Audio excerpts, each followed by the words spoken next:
Trinidad 10th, 2024 City Council meeting to order. Can we please begin with the pledge of allegiance? I pledge allegiance to the flag of the United States of America and to the republic for which it stands, one nation, under God, indivisible, with liberty and justice for all. Thank you. Session, and we have nothing major to report. I will say that we interviewed a potential chief plant operator. The interview was quite positive. Again, I have nothing to report at this time. We're going to work out the details, but it looks very good. And then the other item was a performance evaluation, and so we don't report out on that. All right, so reconvening to the open session. The first thing, I'm sorry, my voice was shaking because I'm so cold. The approval of tonight's agenda. So I will ask the council, is there any changes that you'd like to make? Okay. No changes to tonight's agenda. Are there any public comments regarding tonight's agenda? All right, seeing none, back to the council for a motion. Yes, second. And Katie seconds. All those in favor? Aye. Aye. Okay, so we're good with tonight's agenda. There were some minutes. The next item is the November 12th, 2024 meeting minutes. Any changes that the council wants to make? I didn't have any edits either. Any public comments about the minutes from November 12th? Okay, we're good to go with that as well. So the next item is our council. I'll move to approve the minutes. Thank you. Details. I get, it's like I want to get to the meeting. I will second. I will second that. All those in favor? Aye. Aye. Thank you, Steve. All right, so we are now on council reports and committee assignments. I will start with Jack West this time. Go that way. All right. My last meeting at HCOG was just to look at Beth Burks and she is now she has been the executive director of HCOG for a few years, and she was terrific, but she has gone through the Redwood Coast Energy Authority and now is the executive director there. So they're looking at a new executive director for HCOG, and HCOG is a very important position for getting money for states and highways and housing. So they're looking for somebody new, and that was what the meeting's about, so to find out who is coming up that's running this important part of our county for highways and roads. We are going to be looking at the Trails Committee again. I'm going to try to stick with the Trails Committee for a little while. We're going to get someone new from the new council, hopefully, and then we'll get back and I can finish up a little bit of the work we've been working on in the Trails. Yeah. Thank you. Katie? Yes, we have a meeting of the Animal Advisory Committee on November 13th. And those of us on the committee were kind of surprised. We have a big audience. We're like, 15, Jack, 15, 20? 15, 16 people. Yeah, people there. And they, since there was such an audience and they were very interested in our discussion, which was going to be about the leash laws as they pertain to the city and the beaches and the trails.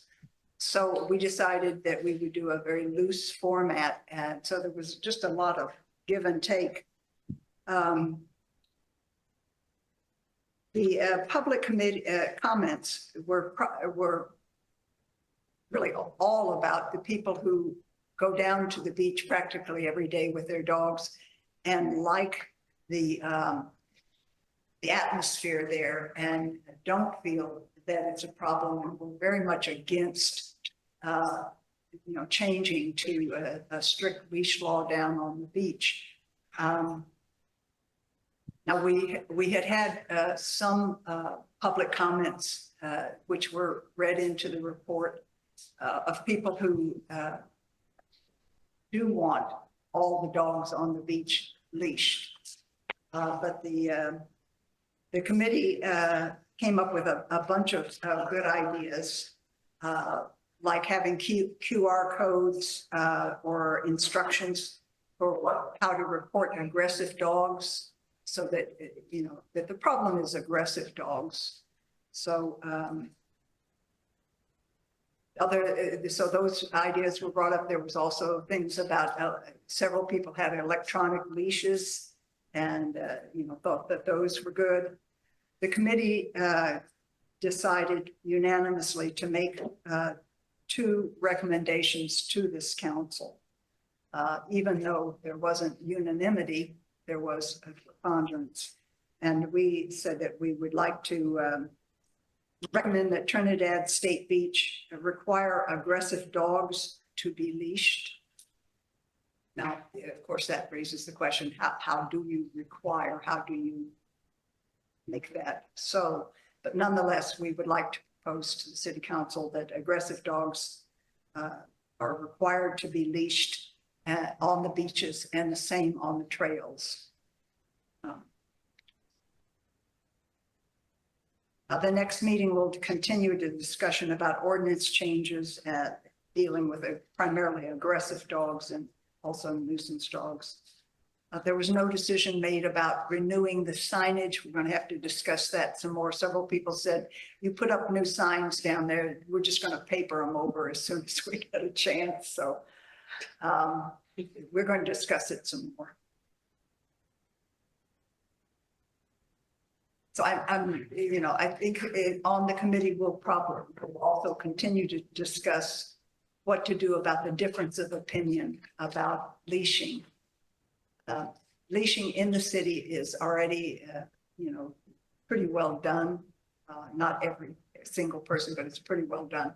So the question is what to do about the people who don't go to the beach because there are unleashed dogs. And the preponderance of people who've spoken up is that they like it the way it is. So here we are. Thank you. What a joke. You have anything you'd like to report? This, let's see, the Redwood Region Economic Development Commission did not meet this last month, so nothing to report there. Humboldt Transit Authority did meet, and they will take delivery of their first hydrogen bus in the beginning of the year. They're working on a temporary solution to house, or to contain rather, hydrogen fuel to keep that bus on the road, and pursuing the capability of making their own hydrogen fuel in the future. And so really exciting things. And I say this every time, but Humboldt Transit Authority continues to be looked at by the state as a model transportation agency with creative input and creative ways of solving problems. So it's just really, it's a proud moment to be part of the Humboldt Transit Authority, just because we are setting the trend. We'll be hydrogen free in Humboldt County for our public transportation long before we're required by the state. And I think that's commendable with all the regulations and so on. So just I'm on the board of the Redwood Coast Energy Authority. We're excited. We have a new executive director, Beth Birch, came from HCOG, has a lot of good experience, and we're excited to have a local, instead of bringing someone outside the area to manage the team. So that's there. I just have a quick one. We met with the Rancheria in a government to government meeting on November 14th. And so with them, we discussed our new city manager who will be joining in January. We talked about the status of the boardwalk, which we're going to cover tonight at tonight's meeting. They gave us a brief update on the interpretive center, which I think they've also given an update here in the meeting. So I'm not going to get into that. The Rancheria Stormwater Project is almost completed. They're also interested in maybe working with the city longer term. A project they wanted us to consider was going jointly in a partnership to consider paving the rest of the parking lot down in the harbor. We discussed that it would need to be permeable and so forth, and kind of got into that. Trevor was there, so she was good at kind of saying what might be required.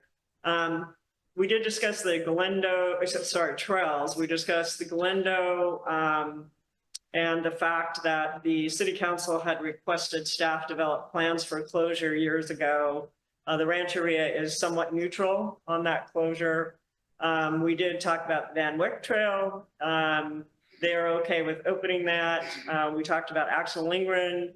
They would like us to go ahead and go ahead with the brush clearing and work on a short-term fix to open that trail by Memorial Day. We discussed the cooperation on the Axel Lindgren Trail of the city of Trinidad, the community, the Shirai Ancestral Society, the Yurok tribe, and the Rancheria, and kind of what a wonderful world it would be if we could all collaborate to get that done and agree on a way forward. And I thought that was a very positive discussion, and I think something that we could aspire to. So the other thing that was kind of interesting, the Rancheria may be interested in joining the city's law enforcement JPA. At the last meeting we discussed maybe we put that on the back burner, but they would be interested in working with us on that. So that was it for the Rancheria G2G. The only other thing I'll mention is that the CERT team, the Community Emergency Response Team, is conducting their shoe drive. And I have just been overwhelmed with the community response, and thank you to everyone who's donated. We're getting a lot of shoes, and that's going to translate to money for the team. And those shoes are going to be repurposed in developing countries. So it's like a win-win-win, and they stay out of a landfill. So thank you for that. We had the earthquake last week. So speaking of CERT, I just wanted to mention, I know it was a good reminder for me to get that go bag ready. So everybody make sure you have your go bags. It was really a good kind of dry run for, what we might need to do in an emergency. So that's it. So let me ask if there's any council questions first on any of the reports. Okay. Any, I have a question. Yes. The recommendations that came from the AAC to this council, Yes. what happens now? I believe we have to have those formally recommended so that we can have a discussion. I believe we have to They would go on the agendize it. agenda. Right. Yes, yes. So we'll need to, so we can put that as a future agenda item, and then you can formally make those recommendations. We can have a discussion, and then the public can weigh in as well. Okay, public comments, Diane. Do you mind? Yeah, do you mind? Because the folks online can't hear you if you don't come to the microphone. Diane Starkers, 493 View. It's good to be here. I've been here for a while. So Steve, congratulations on the Humboldt Transit. I think they're successful because they advertise on their buses and it changes all the time. So that's one of the really good things. So Katie, for the animal committee, is the Rancheria, do they have a representative on your committee? Yes, they do. Jackie has been, but she was not at this particular meeting. Okay. But she's made it clear that she wants to be in concert with whatever the city does. Yeah, and will they provide signs? No. I'm sorry, I said, would they provide signs down at the park? I don't know the answer. I mean, because, the high school has no dogs allowed. Nobody obeys that unless I'm there. Then I see, go through that. I had a dog jump on me in a bank today. I was leaving. The waiter said, I'm not an animal person. I didn't appreciate that at all. But, people have their animals and that's fine. It's not going to be one for Diane right now. So Cheryl, for you, the interpretive center, do we know when that's? I don't recall. Is that their next project? I tried to ask the guys down at the harbor, a couple of weeks ago, and actually at the Blessing and Fleet, is one of them.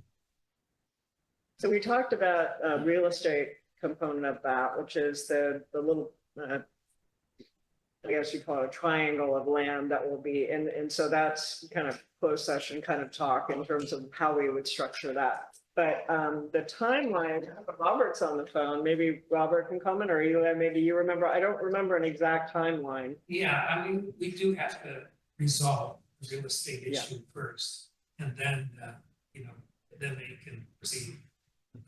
So yeah, Robert is on, maybe he has a better idea of what. Yeah. That's right. Yeah.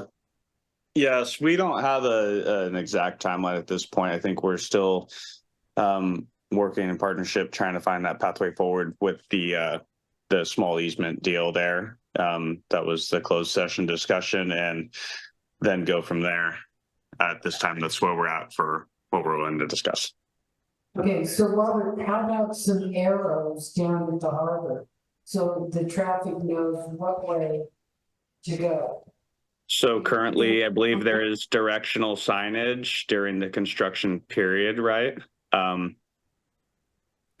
then beyond that, the parking lot would be part of that project that we're working on there, would have some type of directional pathway for traffic.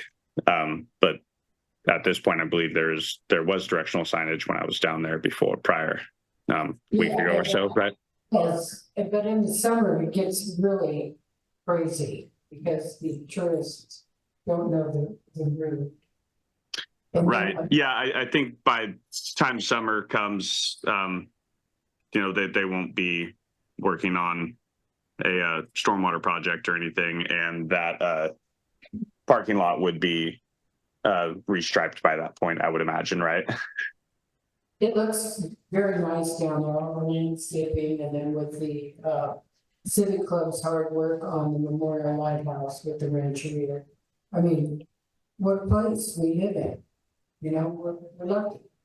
So Jack, thank you for all your time here as a council member, and I'm sure we're gonna see you around town. And Steve, thank you also. Does that mean we can go? Well, not yet. No, I'm gonna drag this out. Dinner plans. Yeah. Thank you, Diane. Are there other comments from the public on the committee reports? Right. One quick one for Katie, writes Katie, and I'll find out soon enough, but I'm pretty sure she said there was 2 recommendations. But I only heard the one about, One was about the beach, and the other was about the trails. some dogs on the trails. Currently, just so people know, currently we have leash laws for the beaches and trails, that all dogs must be on leash. So that would be, it would be a change to the ordinances, so we do need to discuss that, I guess. All right, any other comments on the committee reports? All right, seeing none, I'm going to move on into the staff report, and I'll turn it over to you, Eli. Thank you. And I see Lieutenant McCall from the Sheriff's Office is online, so I'll turn it over to him. All right. Good evening. So looking at stats for, I switch my papers around here, for November. So looking at the city of Trinidad proper, so obviously those calls contained within the actual city limits of Trinidad. For November, it looks like we had a total of 40 calls for service. About a little 7 of those were transfers to other agencies, 6 were patrol checks, 5 were Trinidad patrols. So that's getting up close to half of the calls for that month right there, just covered under those 3 sections. Then we had a couple of vehicle investigations, and then a bunch of 1 each of just random other calls. Nothing of here that looks like super significant, and definitely no sign here of any trends of issues with a rash of property crimes or anything like that for there. With that, looking at the greater Trinidad area overall stats, so obviously that would include those outlying areas, but obviously that stuff trickles in and out around the city itself. For the month of October, we had 160 total calls for service in the greater Trinidad area. That was up by about 25 calls from October. Reports taken stayed about the same. We had 10 for October, 10 for November. 1 arrest for the month of November, which was down from the previous month. 1 felony investigation and 4 misdemeanor investigations for the month of November. Again, looking at all the various crime types that are listed under that report. We had like 1 assault, 3 burglaries between vehicle and or building, a couple of general thefts, and then we get down into handfuls of patrol checks and pedestrian checks, that type of thing, and traffic stops. But again, nothing here that seems to suggest any uptick in any one specific crime category, things like property crimes or anything like that. So with that, I guess unless there are questions, that kind of covers the stats in general for the month of November. Thank you. Any questions for Lieutenant McCall from the council? Okay. Any public comments or questions for Lieutenant McCall? All right, I guess we can let you go. Thanks for the update. Thank you. Thank you. For the city manager's report, which is included in the packet, first of all, the town hall is closed for Christmas Day and New Year's Day. We're open the other days. They happen to be on Wednesdays, so we're open Monday, Tuesday, and Thursday, Friday of both of those weeks. The Chamber of Commerce is having their 2nd annual New Year's Eve celebration, and it'll be here at Town Hall. They're planning on crab cakes, tacos, charcuterie board with cheese, charcuteries, and so on. And that's all included in the $20 pre-sale and $25 at the door. There are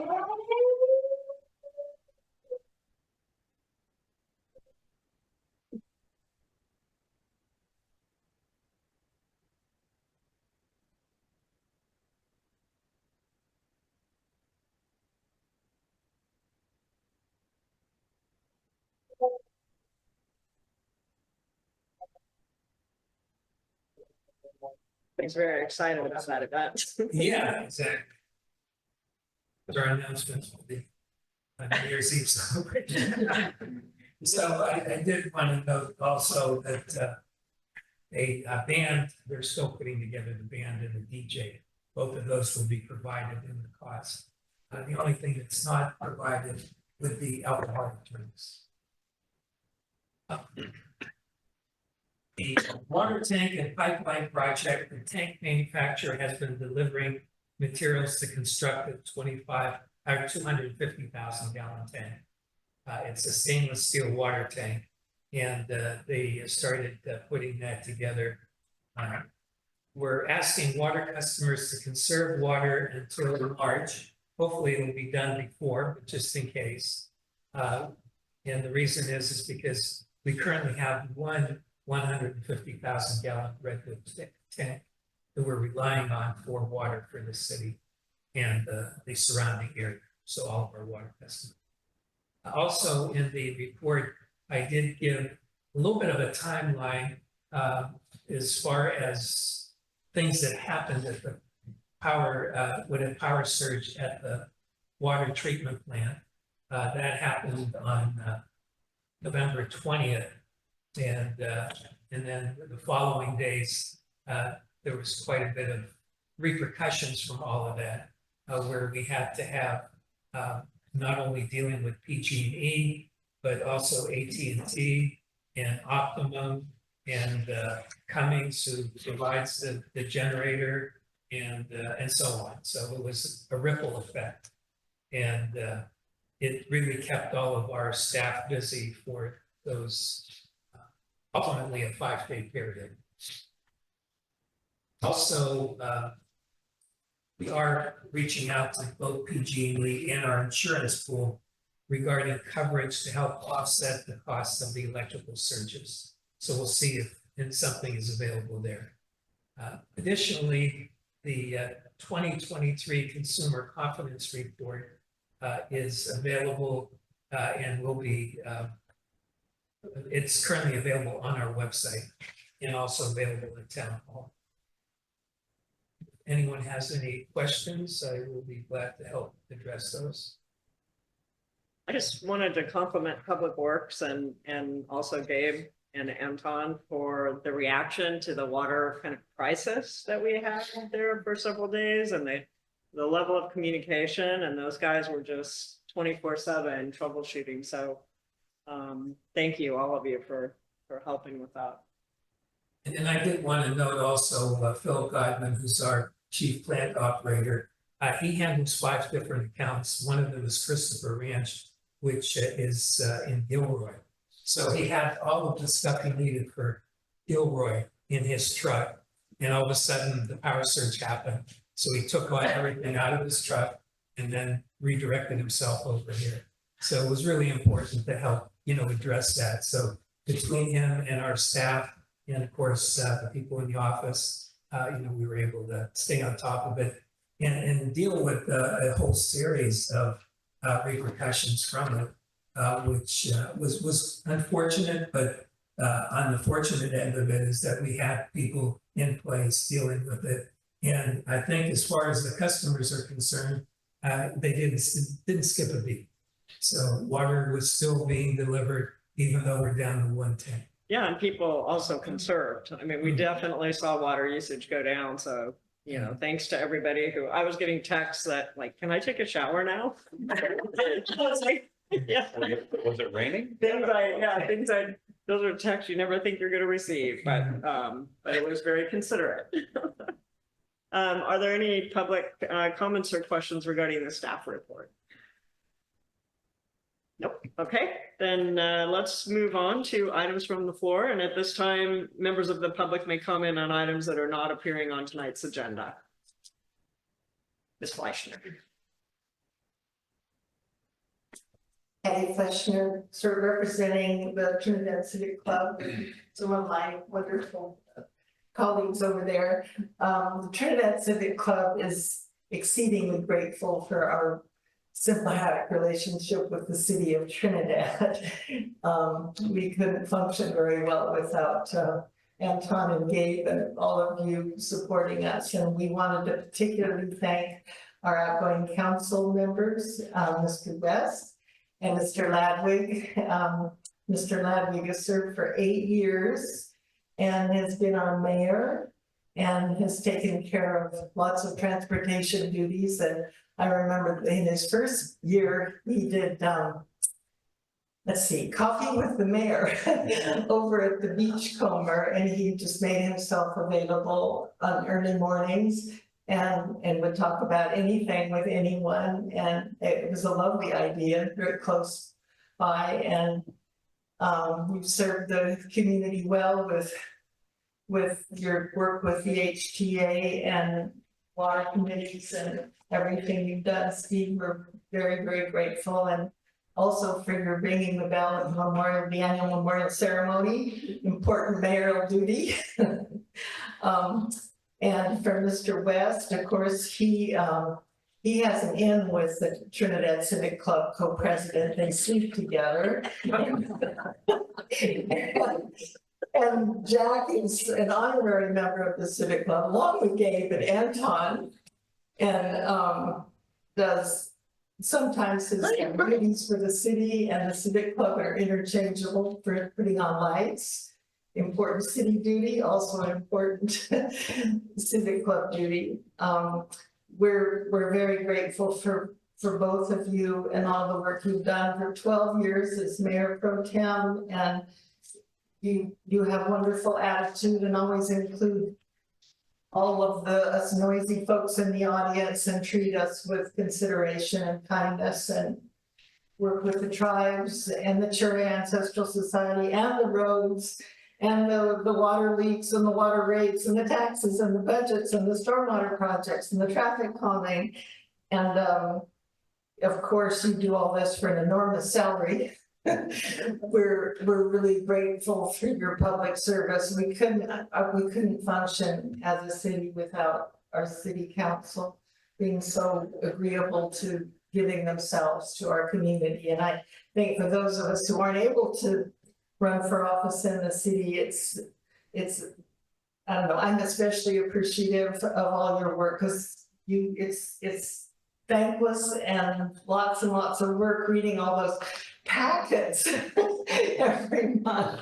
Just that alone, and then you probably, neither one of you can walk down the street without being confronted on some issue. You probably can't go to the post office or Murphy's or walk down the street without a question. And so we, the Trinidad Civic Club, we're grateful as a community, as a club. And thank you. And thank you for the use of the hall. And I think Cheryl's going to announce that there are some treats for you and others if you care to share. Thank you. Thank you. And we are, as soon as we swear in our 2 new counselors, we're going to set these guys free. And just so everybody knows, we'll have some refreshments at that point so that we can properly congratulate Steve and Jack on their tenure with the city council. All right, other items from the floor. Mr. Madrone. Good evening, thank you, Madam Mayor. Supervisor Steve Madrone, I really want to echo what Patty said. She did such a great job of really laying out the incredible service that Jack and Steve have provided to this community. And I want to thank you as well. And for being somewhat closer beyond the city boundaries, right? I mean, this council, previous councils have done such a great job of recognizing that we're a community of people. And I appreciate that as also being outside the city limits. Also, congratulations to the city on the passing of your ballot measure. I know that was very important, and I know the voters really appreciate that you have it as a term out process and give them a chance every, 4 years or so to relook at that. And I think that's incredibly giving of the city, but congratulations on that, because I know it matters a lot in your budget for that, or you wouldn't be doing it. And I want to thank the voters for their support of Measure O. I mean, when you look at what happened in Humboldt County, almost every school bond passed and Measure O for the roads. And, you know, we're all struggling. I mean, the cost of living has gone up, the economy and all these things, and yet all these things got passed. And I just really want to thank the voters for that. I think most of them passed like 60 to 65%. So it wasn't close at all. And with Measure O, what that means is that we're going to have some more money for transit. So hopefully we can start dealing with some of those unmet needs that you hear at your council meetings every year, like Sunday service or more evening service, those kinds of things, or more regular, closer in between routes. And also roads. I mean, most of the money is going to go to roads. And that is going to be really beneficial for Scenic Drive, for West Haven Drive, Patrick's Point Drive, and all these things. It'll take us a little while this coming year to get our committee set up so we can get the appropriate recommendations for where that money should go. And we'll be having an audit of that every year to show the public exactly where it went, so we can fulfill the promise to them that even though it was a general tax measure, it's going to go to roads and a little bit to transit. So we will fulfill that promise. And I expect the voters to keep us accountable for that. So thank you, everybody in the community, for supporting that. Under emergencies, yeah, we did have quite an earthquake. I think we really were lucky that it was a roller rather than a shaker. I mean, I was in the city hall in Eureka's second floor, and then you could feel the building rise up, and then it was like you're on a boat in the ocean or whatever. A lot of people describe that kind of feeling. It was really quite an event. But you know, with the cities, with its water storage issue recently, and there have been other times where, like in the winters when it froze here, when it was in the 20s, some of the vacant homes had pipe leaks, and we lost our storage. These things happen, and I would say at our watershed council meetings, for a while now, we've been talking about the need to go after some grant money to put in a lot more distributed storage. You know, like Chibi Lynn did. He put in a 5,000 gallon tank several years back, bless his heart, and, you know, collects rainwater. So we're hoping through the Watershed Council in the city, as well as the county. I brought this up today when we got our OES, a report from the sheriff and Ryan Derby, that we really need to get these grants for the county, rural areas, and for the city, so that as many of us as possible can put in, you know, a 5,000 gallon tank and have that distributed storage.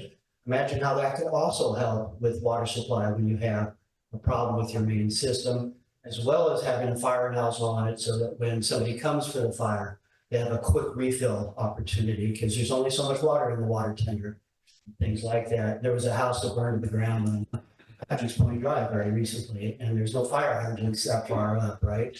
So this distributed storage could go a long way towards helping with that. So that's all I have tonight. Thank you. Thank you very much, Supervisor Madroni. Other public comments for items not on tonight's agenda? My name is Janine Volkmar. I live at 393 Northwest Haven Drive. And I'm a grateful water customer. I just have a small thing tonight, but I did want to say thanks to Jack and Steve. My small thing is signs, and we're seeing these junk removal signs in Trinidad. The person is a very active entrepreneur, good for them, but I think the signs are ugly. And I think we have a sign ordinance. There's a sign as you come off the freeway, and the big sign that says services. And it's a junk removal sign, it's bright red. I think we should get rid of it, and I know I had asked Eli about the one that was on the telephone pole, which I think got taken care of, but the other one is still there. The other sign issue is, a friend just told me at dinner tonight that people are putting stickers all over the dog leash signs down at the beach to cover up what they say. So that's hard to get off. Be Gone is good, but it would be good if we could keep taking the stickers off so they get the idea that stickers aren't good. It's like graffiti, you gotta keep after it or it breeds more. But anyway, that's just my little sign thing. Thank you very much. Thank you. Other items from the floor? All right, then we will move on to, thank you, everyone. We'll move on to the consent agenda. I do want to pull one thing from consent briefly, which is the PCS contract. So the contract for Pacific Security, right, Eli? Right. Our attorney has said that there are a couple little changes we need to make, so we need to discuss that. Okay.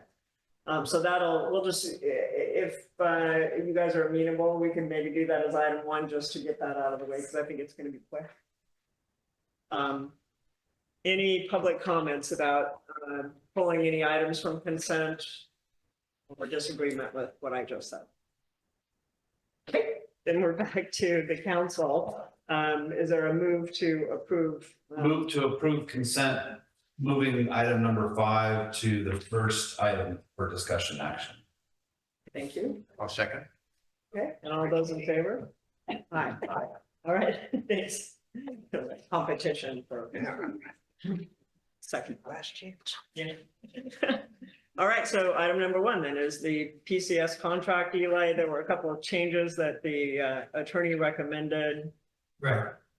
Yeah, so the contract is fine with the city attorney, had been reviewed previously by our insurance company. And as a result, the city attorney is suggesting these 2 changes. Number 1 would be on paragraph, let me just go here so identify.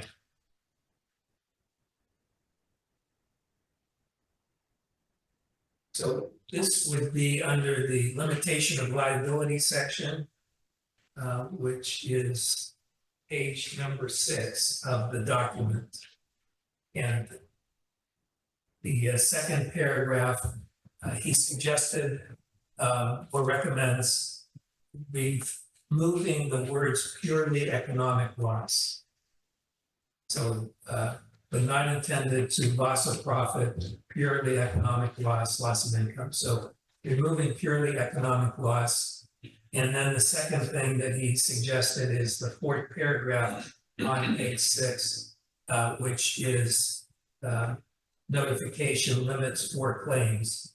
And he suggests that the entire paragraph 4 be deleted. So those are the 2 recommendations by our city attorney. So he's suggesting that we approve the contract with those 2 changes. Then we'll go to PCS and hopefully they'll agree to that. If not, then this will be brought back in January. Any questions from the council on those suggested changes? Any comments from the public on those suggested changes to the contract? Mr. Kenny? Yeah, thank you. I have a more generalized comment since it's off the consent agenda. I guess I'll throw that out there. It's a little puzzling to me why we're implementing this now in the winter time, which is our lowest population, people in the town and so forth. Just kind of wondering, do you really need the security this time of year? Should we take the money until spring, summer? I don't know what our budget looks like right now exactly. It's going to take some time to get up to speed on all that. But just wondering if anybody else is thinking along those lines, you know, does it make sense to have the security this time of year when there's not really that many people in town a lot of times? I'm sure they have a lot to do. Yeah. This time. I mean, I've been hearing from people that they like having the security year round, particularly in the hot spots like near the bus station, Murphy's, Chevron, the library, and the Trinidad Coastal Land Trust, like the park area.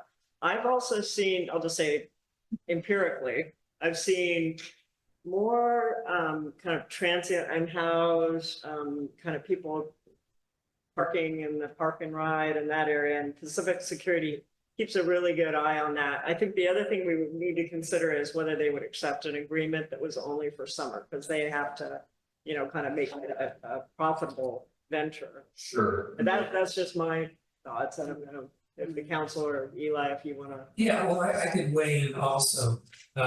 So generally speaking, their annual contract by providing us 20 hours of service per week over the course of the year runs generally around $50,000. And that cost is included with our COPS fund. So we receive the COPS grant funding, and in the past, that has gone totally to the sheriff's office, but the sheriff's office has reduced the cost of their contract considerably by about 2/3. So we have that additional money, which needs to be used for law enforcement. It can't be used for any other. So the sheriff reduced its charges because of the security officer present? No, that's separate. Yeah, that was separate. It was partly due to the arrangement with Blue Lake, so they were trying to work that out. So they had two different formulas, one for Blue Lake, which has a bigger population than Trinidad, and then one for Trinidad, which was based upon the cost of providing one deputy to the city. Then as a result, the issue was pick one or the other. So they picked the population one dealing with Blue Lake, which reduced our contract from over 200,000 to around 65,000 per year. Yeah, well, And then received, I think, around 140,000 from the COPS fund. And as a result, we have to use it for law enforcement, so it works well between the two of them. all right, well, it sounds like it's not a big fiscal drain on us then, since we have the grants and so forth. Okay, didn't mean to sidetrack everything. I kept going in a different direction, but thought I'd throw that out. That's good to evaluate it. Thank you. Other comments, public comments on the PCS agreement? Right, back. I Sorry, go ahead, Diane. I like having them, and I interact with them. I know Taylor and Jean, and I introduce them to different activities and things that are happening, whether it was a civic club or, you know, some other group meeting. And they've been good, you know, and they're top. I see them at 8:30, they see them at 5 o'clock. So for me, I like them too, don't get me wrong. yeah, I do, you know, and I think we tried to get them a couple more hours, but we got, you know, what the city did, and thank you, because it was scary. You're not just here in the summer, like Cheryl said, she saw some transit, well, I saw 4. you know, today after 4, trying to get to the post office with all the striping and chevron, which looks really good. But I feel better having. And one of the things that was suggested by a member of the public that spoke with them last week was that we do a public safety seminar and have them lead it in January or February. So we'll try to get that together, assuming we go forward. It would be here in the town hall? Yeah. Okay, we'll bring refreshments. Excellent. All right, so back to the council, okay, I'm gonna go ahead and move to approve the PCS agreement with the changes to page 6, paragraph 2, remove the purely economic loss and removing paragraph 4. That's the motion. Second. I second. All right, all those in favor? Aye. Aye. I did that because I took notes. All right. So the next thing is the discussion acceptance of resolution 2024-18, the certification of the 2024 general election results. And I would like to do just a brief preamble and mention as the council is asking questions or having a discussion, I'd like to mention to the public and the council that included in the general election results were the appointment of 2 city council members who will be sworn in later this evening. And I want to reassure everyone that as part of our process to accept the results of the general election, we look at the council appointments, and we have those council appointments vetted by our attorneys. And there is a background discussion if there are any changes in, for example, in residency or changes in the person's desire to be on the council, you know, any of those kind of things come up. We have transparent discussions and those are vetted with our attorney. So just rest assured that the 2 folks that are going to be sworn in later this evening have been approved and the council is very comfortable with moving ahead. So I just want to make a public statement. Are there any questions or comments about the results meeting council? All right, any questions or comments from the public regarding the general election results and the certification thereof? All right, then I'll bring it back to the council for motion.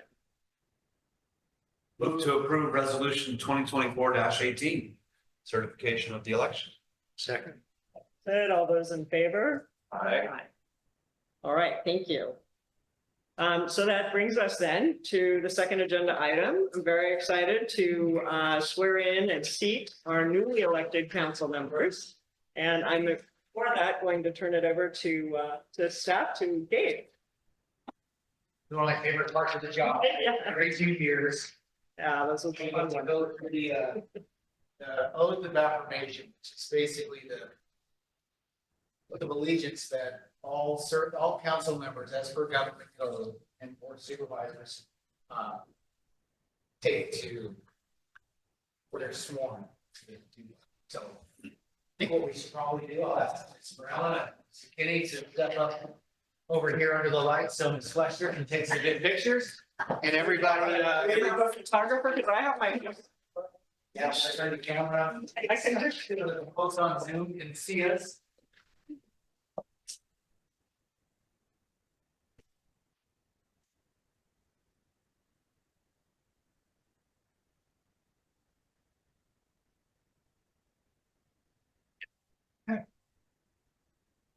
Folks out in the Zoomosphere, if they'd like to see who their new elected officials are. Go ahead, turn that way. So. When you do this is, you raise your right hand and you'll repeat after me. State your name, please. State your name, please. I, David Reisinger, solemnly swear I, Carrie Jane Gorilla, do solemnly swear that you will support and defend the Constitution of the United States and the state of California against all enemies, foreign and domestic. that I will support and defend the state of California against all enemies, foreign and that I will support and defend the Constitution of the United States and the state of California against all enemies. That you will bear true faith and allegiance to the Constitution of the United States and the state of California. that I will bear true faith and allegiance to the Constitution of the United States and the state of California. That I will bear true faith and allegiance to the Constitution of the United States and the state of California. And take this obligation freely without any mental reservation or purpose. I think it's our obligation to do it without Obligation free without any mental reservation. Finally, that you will faithfully discharge the duties upon which you are about to enter. faithfully discharge the duties of which I am about to. Faithfully discharge the duties upon which I am about to enter. Welcome.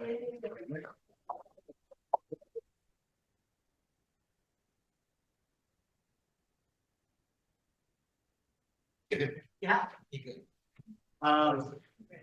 So would we like to see? We can see, Yes. we can So see, what we we'd can like to take a do at break. this point is we will take this intermission. We'd like to congratulate Steve and Jack, and the new counselors can take their seats when we return. I'm thinking 15 to 20-minute celebratory break. I don't want to let this moment pass though without saying one thing myself, which is I will miss Jack and Steve tremendously. They've done an outstanding job. They keep me on track. You saw Steve earlier. Don't forget. You'll figure it out. You'll I don't figure it know what I'll do. But thank you for letting me be a part of this, and I just have really enjoyed working with you guys. Thank you. Thank you.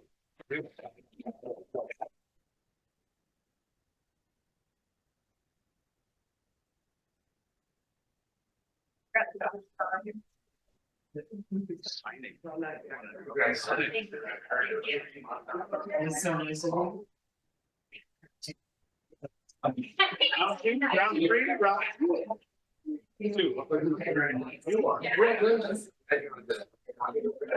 Oh, here, that's a nice one. They got Steve. Actually.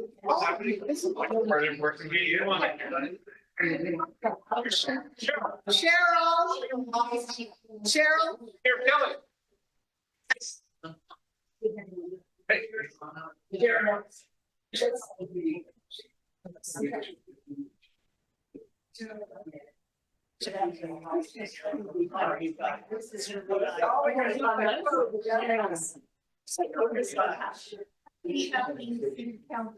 I'm just thinking the guys.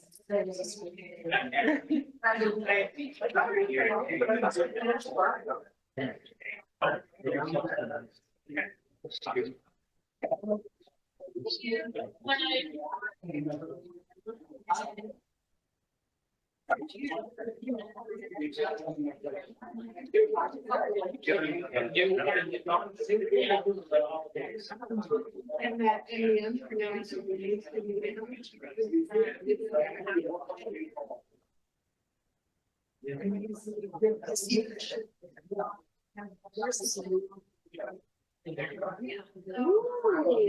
I think he's got a lot of. That's why.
I look at it.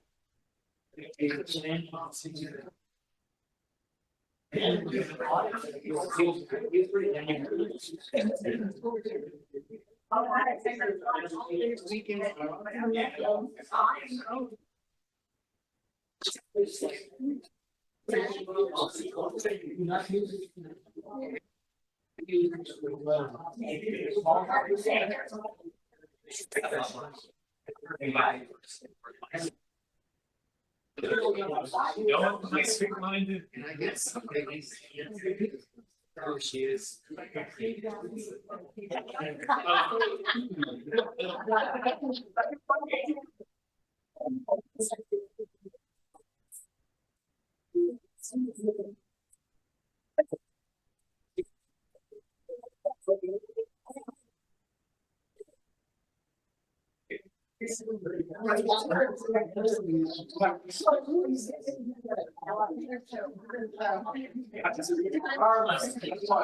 Oh, so much.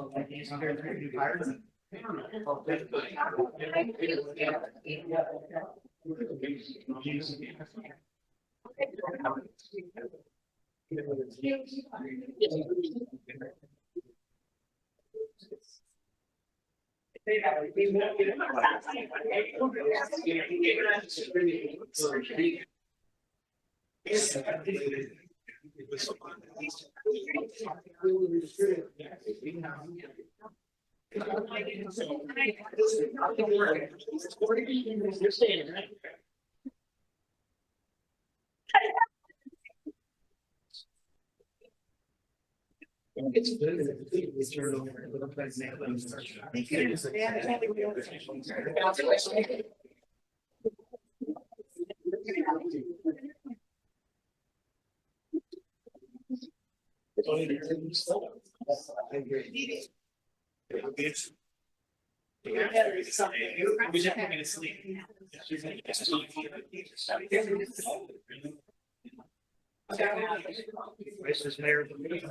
no, it's great.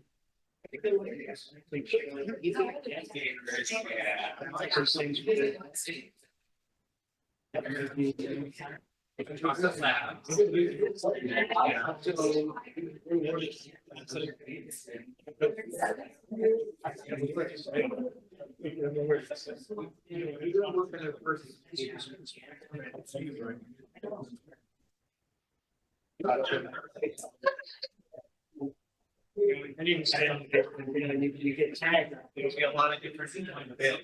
Blah, blah, blah.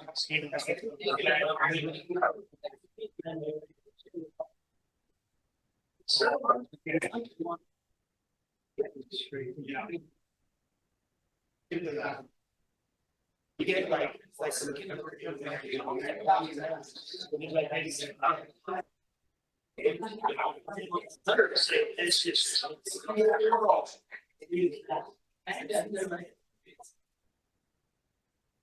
It's like go in there and find your best. You know.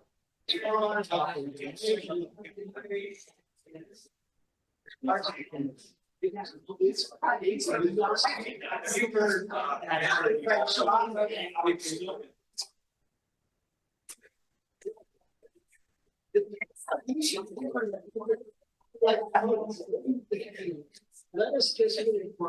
Yeah, I mean, we separate something. I'm making really great progress there. Well, this, everybody's gonna have to get used to it.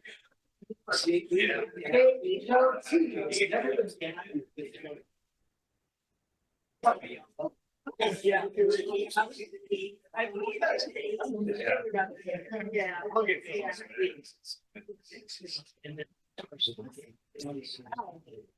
Oh, congratulations. They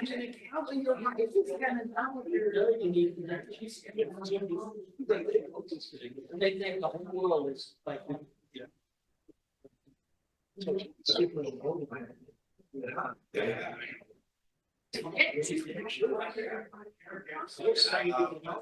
Trying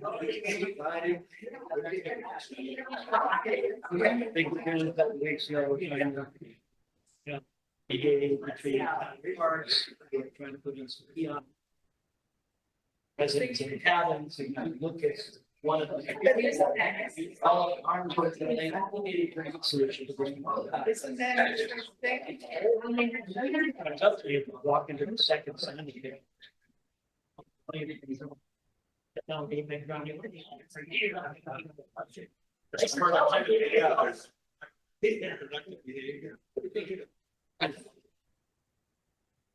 It is.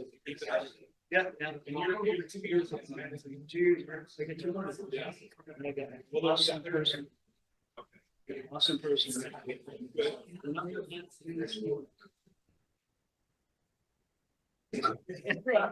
But, you know, I'm hoping this person, well, they're gonna get ready to announce in January.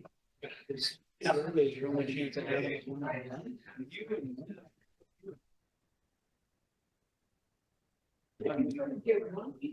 know. It's funny. Yeah, everybody. I have cancer.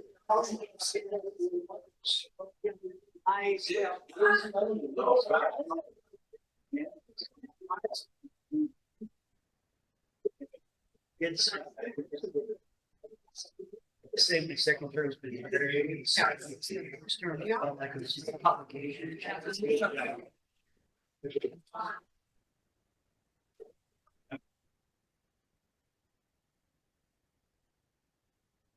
Yeah. I said such a nice one.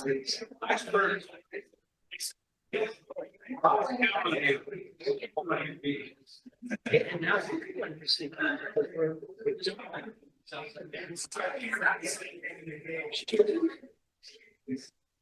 all the oh, that's all it was. Oh, that's what they told me. Sure. So, yeah, I'm seeing it in the live.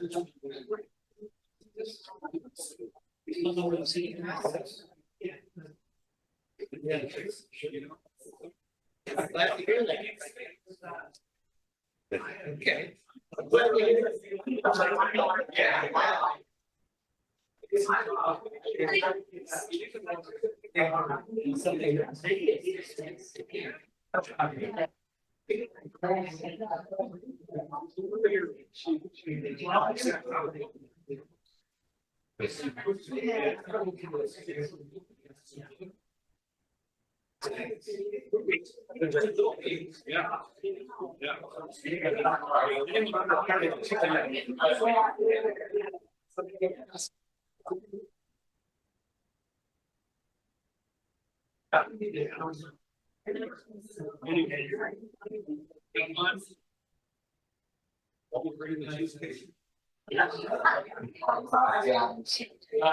You're still part of the crew.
need at least. Yeah, healthy, sure. It's not. It's okay. And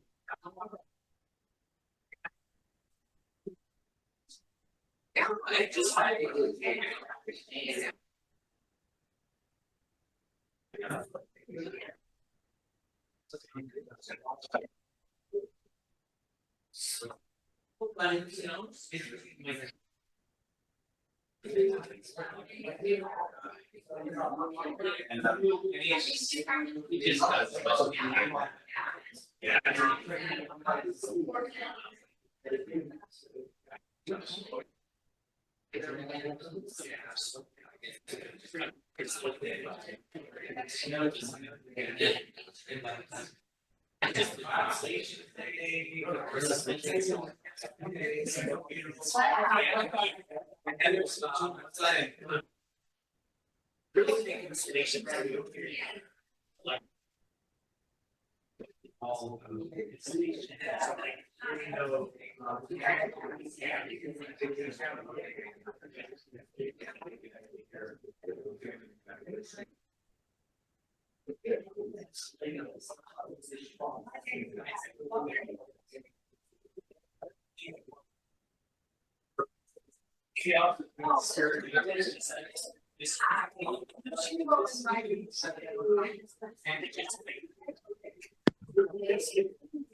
So, yes, but we need to get things out the work on some of the.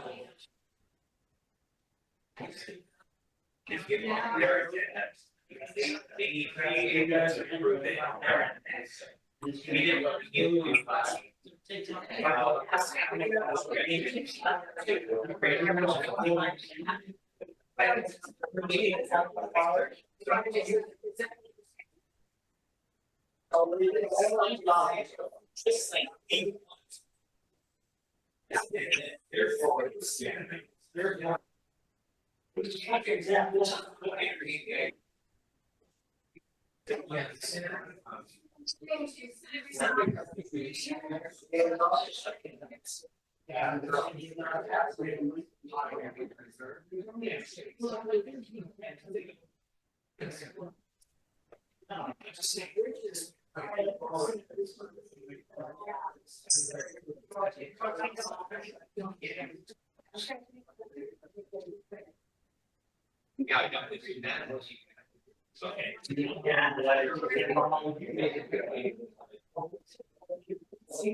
Any preferences?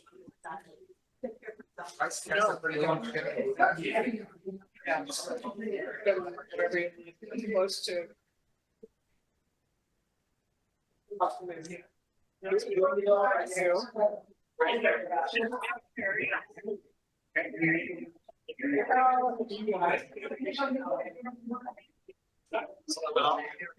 That way, you can mix up seats on the next round and you guys can mix things up.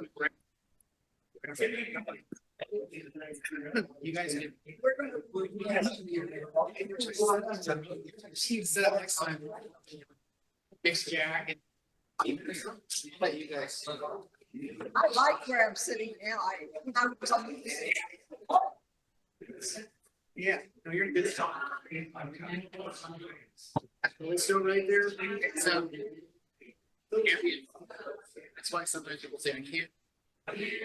That device right there is wrong sound.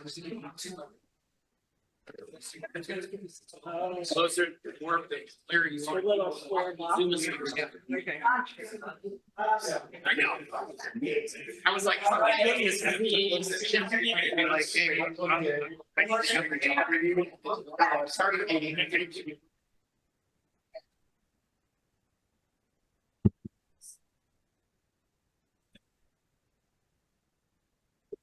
All right, thank you. For those of you online, thank you so much for your patience. We were enjoying some very sugary snacks. Sugar highs.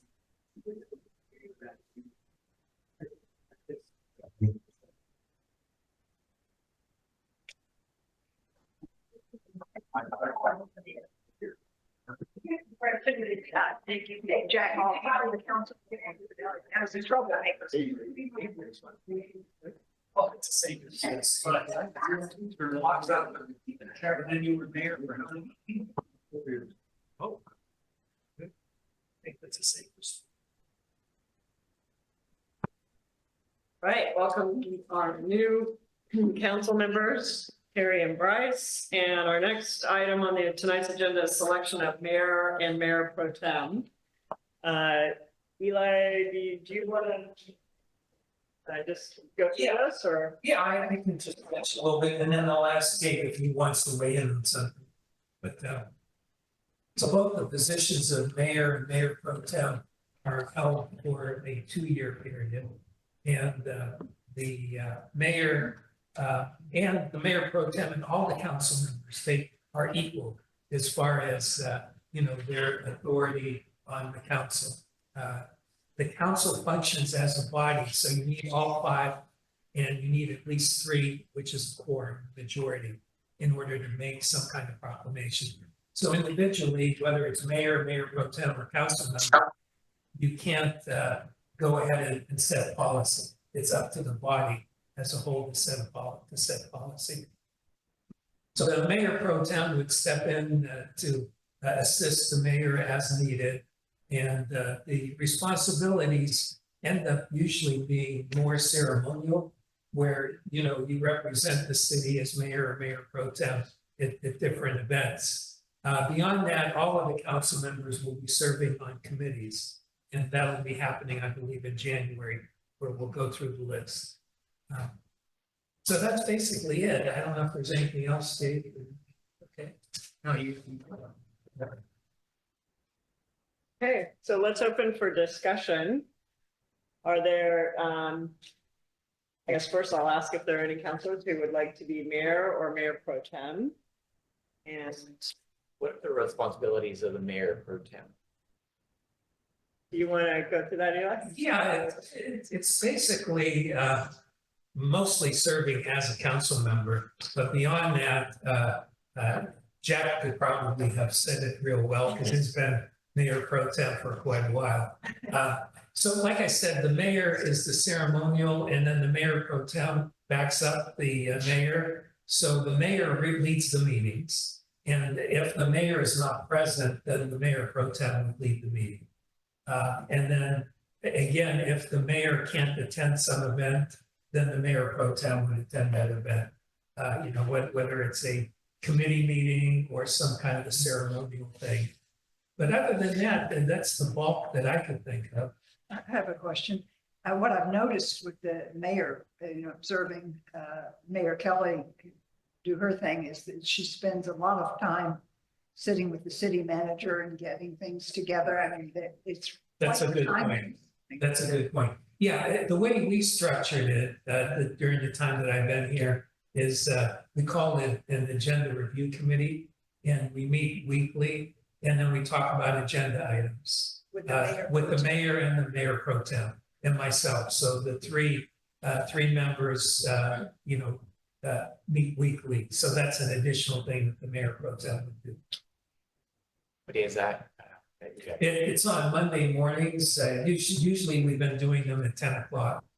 But that could always be set up according to the schedule of the mayor and mayor pro tem. And I'm here and Joe will be here for 4 days anyway. So it could be anytime Monday through Thursday. We just happen to do it on a Monday. Well, I would be willing to serve as mayor pro tem if anyone saw fit to nominate. Suppose I could nominate myself, but That's good to Yeah, know. but you have to get second. I think everybody is aware that I've served on the council previously for 8 years. And just as a matter of personal interest, you know, I believe in digging deep into the issues and reading material and really, making sure I have a good handle on what we're talking about. So I think that would serve me well as mayor pro tem. I would second that. Yeah, I think Bryce, I think you'd make a great mayor pro tem. Before we vote on that, let's talk a little bit more about the role of mayor. So I guess I'll ask Katie, Carey, and Scott, are you interested in being mayor for 2 years? No. It would, admittedly, it'd be hard on your first night to sign up for that. Not But sitting here. I want to offer, I mean, and Katie, okay. So my term is 2 more years. I'm fine with continuing as mayor if the council would like that. I'm also fine with stepping aside if someone else basically wants to take a turn. So whatever. You've been doing such an excellent job. I would really like you to continue. I second that. All right, then let's vote. Okay, Well, then let's. vote I on would the like mayor. to nominate Cheryl Kelly for another term as mayor. Second that. We need to get public comment first. Before we vote, yeah. Before we vote. All right. So any public comment regarding mayor and mayor pro tem for this? Yeah, great idea. For both of you. And both are so qualified, so let's go with it and keep going. And you've got a good staff and Tony gave to. Thank you. Okay, any online comments? There's anyone left online? Okay. All right, then back to the council. So let's vote then on the mayor. I believe Bryce made a motion. I second. And Katie seconded. All those in favor? Aye. Aye. Aye. Myself, which is kind of weird. Okay, and then I will nominate Bryce Kinney to be mayor pro tem. I'll second that. A second by Jack Tuttle. All those in favor? Aye. Okay, so moved. So we have a mayor and a mayor pro tem for the next 2 years. And thank you for that.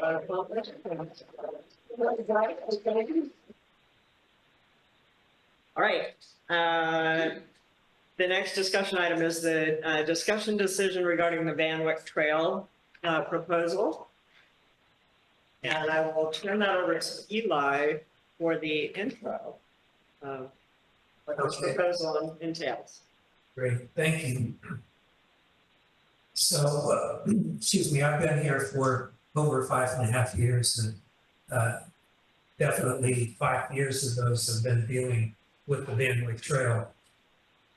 Our insurance company, which is actually part of an insurance pool that has 50 cities, along with some other agencies, had done an assessment of all of our trails and infrastructure and determined, actually 6 years ago, they determined that the Van Wyck Trail in its current condition needed to be closed. So it was closed about 5 years ago. And since then, we've been trying to find some resolution to fixing the trail, but it's been very difficult to find a way that would work. The condition of the trail has worsened over the past 5 years, and as a result, the current slump portion of the trail is 55 feet long and has a depth of 7 feet.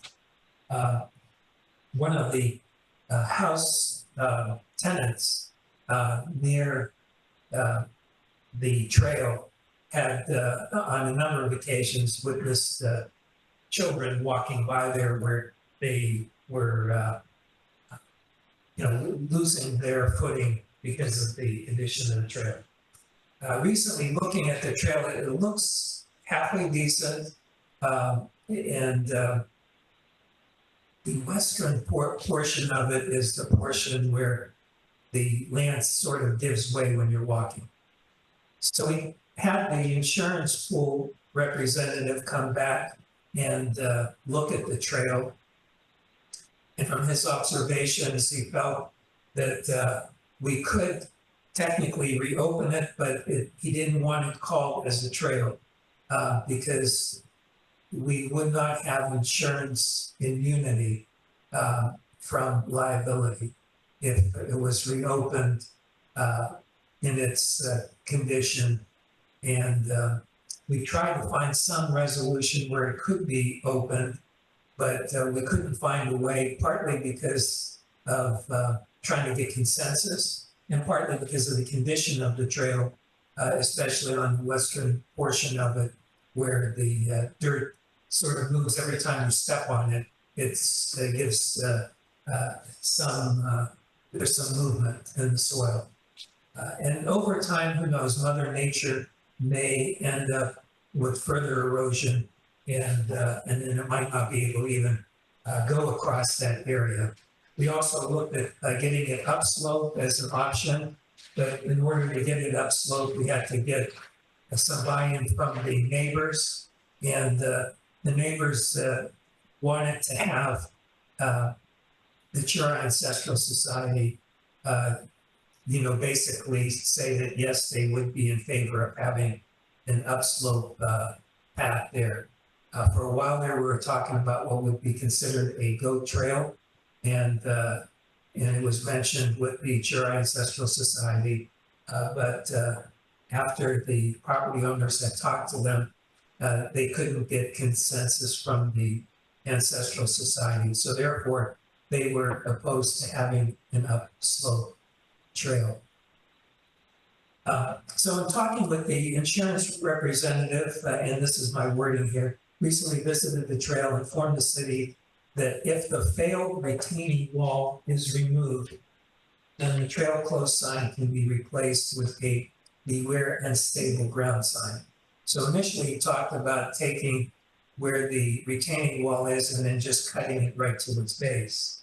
However, when our staff went over to assess the overall trail after he was here, and the posts are really secure well into the ground. They couldn't get them to move.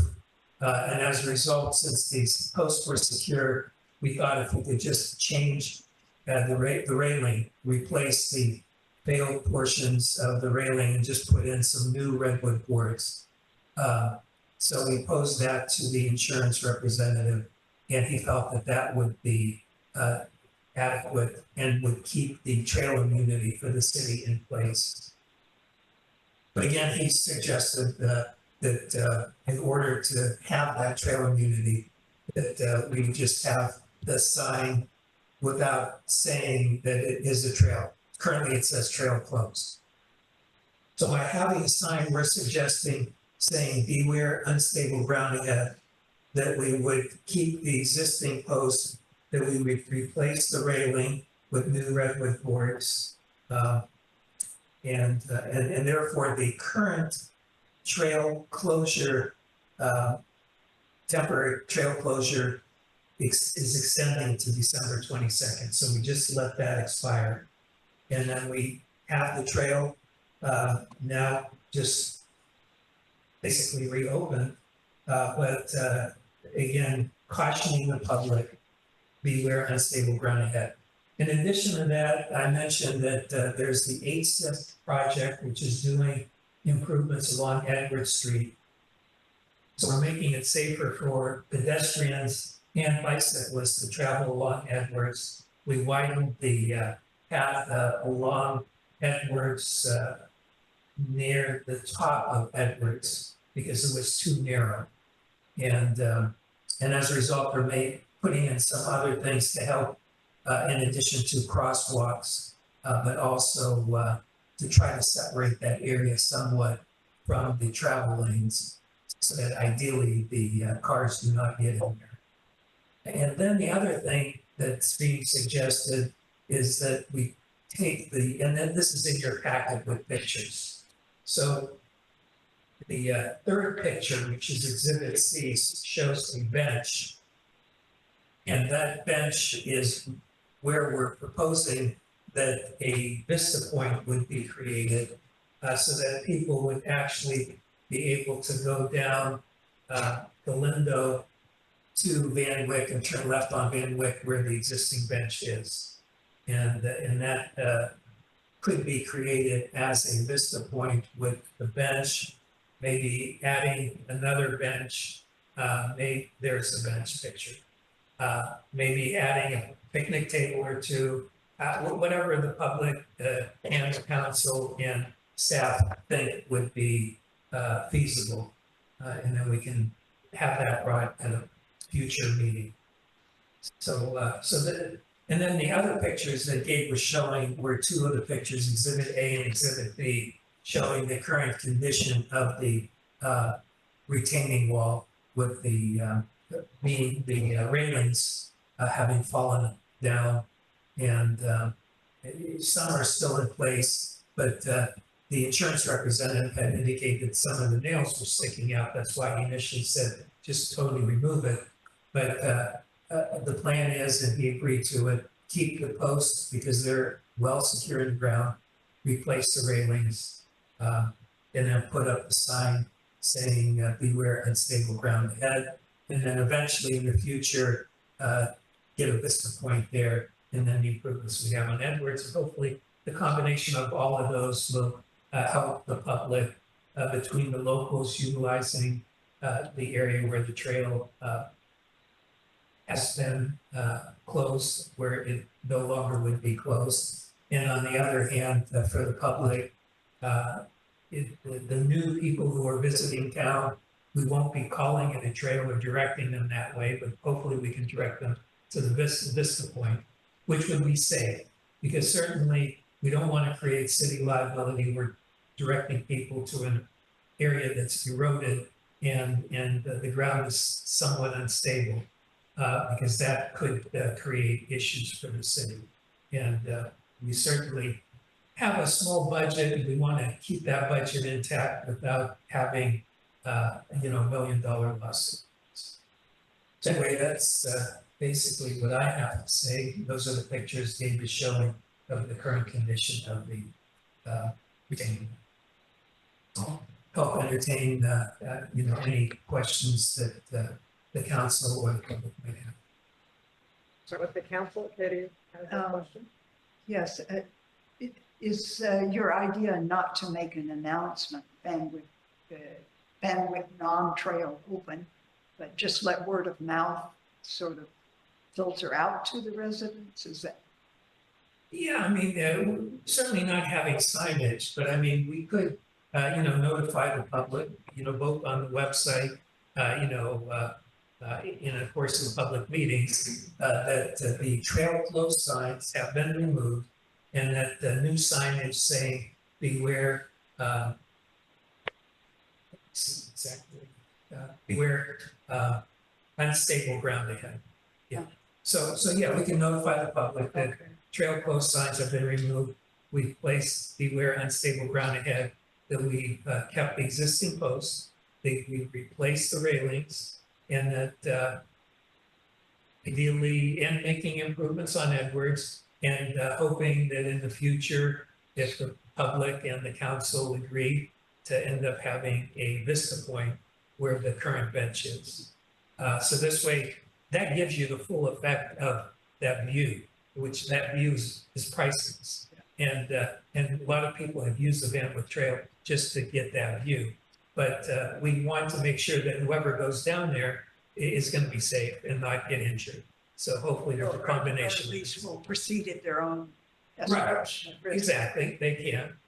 Beware unstable ground ahead. Sure. The other question is, when do the crosswalks get put in on? They will be in the process, so it should be happening very shortly. Yeah. Part of it was that we've had two projects going on at the same time. So one project is the pipeline being moved from Van Wyck to Edwards. And that's being done by Mercer Fraser, which that has been done. And then they're in the process of wanting to do some paving, but we're holding off on that until then. REO Construction can do the crosswalks and then further finish off the bicycle pedestrian area. And then once those two are synchronized, then hopefully by the end of the year, it'll be done. That's the target. And Gabe, was there any other further information you've heard?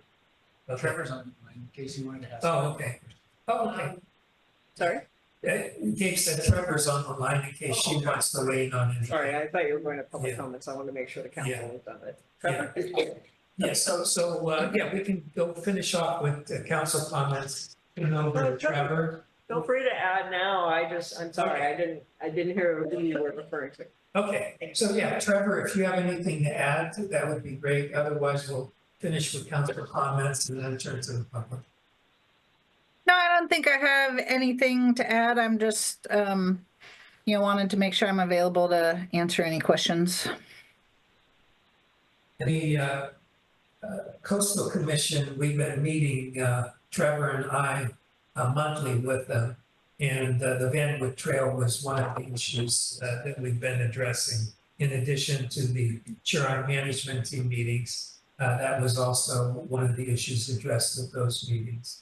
But yeah, Trevor and then Steve Allen from GHD, and we've been working on trying to see what we can be doing with the trail. So this is the best resolution that we've been able to come up with. Actually, I really don't want to see that slope get any worse. Is there anything we can do yearly to keep that slope from just washing away? Like perhaps putting some type of like hay or some type of ground cover to protect all the dirt to just wash away.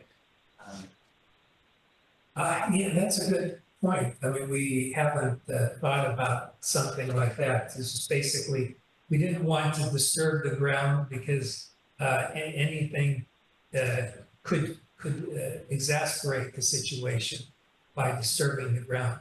But maybe having, like you said, straw or something like that, we could run it by the engineers and see what practical solution they could think of where we actually don't remove anything, but we add something just to make it safer if that's right possible. for the rainy season, because I'm working on a project right now and my building inspector told me I had to have everything covered with hay before the rainy season. Mm-hmm. And that makes a lot of sense. It prevents like dirt to go into our, rivers and oceans. And so just, we should probably think about doing that. Yeah, that's a good point. We talked about fill dirt at one point to, create more of a base, but it was too heavy. The engineer felt it would just exacerbate the problem, but something light like pavement might work. So it's called a wattle, and it's a snake. And they use it all over the roadways. I use it in my driveway, but maybe every 20 years because water goes down. And they're at United Rentals, they're $46, and they're full of hay. The gray fox like to pick at them. But that would be an idea at the bottom of that slope, like you were talking about. We don't want to lose that forever. Yeah, the wattles are. I haven't seen any in the city. I didn't, they do sand. Are good. And then I have one more comment. Yeah, why don't you come? Can you hold 1 second? Okay. I just want to finish with the council comments and then I'm going to open to public comments. Thank you. Yes, and then I have to need to go to the mic so they can, if there's anyone on. Trevor's on, she'll want to hear. I do want to make a quick comment, which is that I think we've been working on this for 5.5 years, and It started with the Caltrans grant, that was, $700,000 that we decided not to take because it was over-engineered. The community felt it was gonna be, too much. And then we tried the upslope option, but the residents were not amenable to that. We've talked with at least 3 trail advisors, a company called Trailscape, who specializes in trails. We talked with Cal State Parks, and we talked with, of course, the city engineers have been involved and the city planner. We tried every kind of possible option for that trail. And I think this is the best solution right now, because I feel like it's essentially open. It's a local trail, it's a social trail. We'll replace the railing and people can use it. And it is a bit of a use at your own risk, but you can use it. And I think of it as sort of a trail that we're keeping open for the local community. And I think the idea of not putting signage out that says, hey, this is the Van Wyck Trail to every visitor that comes to Trinidad is because then we're driving more traffic down there and we're going to have more erosion. And it's going to be a worse situation for the trail. So for me, I feel like this is the only logical solution left. And unless, and we've tried so many different things. So, ideas have been floated for the last 5 or 6 years. I'm out of ideas myself. So I think this is the best solution. And any other counselors or comments? Yeah, I guess I'm curious. I'm just curious. I know that this has been a long-standing issue, but I wanted to know what the Sarai Ancestral Society's position on the trail is. And I believe I've stepped in one time, and I think that they were opposed to opening the trail at all. So I'm not sure if that's changed, and if you could educate me a little bit on that. Do you want to comment, staff, or do you want me to? Yeah, well, I can. And then of course, there's Trevor too. So basically, number one, the suggestion was made by the Chura Ancestral Society that possibly a goat trail could work. So we pursued that option, talked with the neighbors, but then when we went on site, then they said that they weren't in support of it. And then also when the neighbors contacted the Chura Ancestral Society, they said they were not in support. Additionally, the Chura Ancestral Society has said that they were opposed to having soil disturbed. But again, because of the erosion there and potential future erosion, it's just seemed, even from a city perspective, that if we did any soil disturbance, it could exacerbate the situation. When you go down in the slope portion of the trail and you go down Van Wyck on the east end and then want to go back up on the west end, that's where the erosion is. And there's like a little hump there. And when the insurance guy was there with me, we mentioned about that. And I said, well, gee, maybe it'll look better if we just have that hump, removed. And he even said that that might help support people, because when we were going down back the other way, you can almost hold on that little bit of dirt there. So that would sort of break your fall, because you're starting to slip a little bit. So ultimately, the decision was based upon with the insurance to just leave it in the condition it's in, that if we did some improvements, it could make it worse, or in addition to that little bit of dirt there helping support when someone's going down. By doing the railing now, again, just having it in place, it's really so people don't further fall down the slope there. So that's why instead of just totally removing the retaining wall, it made sense in keeping it in place so that if someone loses their footing, they don't end up rolling down the hillside, but rather hopefully, be able to have the retaining wall support them from any further damage. And again, the beware the unstable ground ahead would, number one, protect the city, and number two, we're not creating an improvement that could end up being a failed improvement, which would create liability on the city. That answer your question, Yes, it did. Barry? Yeah, so I was wondering, Eli, where the bench is now at the bottom, the Vista Point, is that within the right of way of Van Wyck Street? Yeah, I believe it is, or else we wouldn't have put that bench there. So it would be within the right of way, yeah. And the other benches and picnic tables would be also within. Yeah, within the right of way, right. And then I think like one thing that could be created is like the little pebbles. I mean, that's just one suggestion.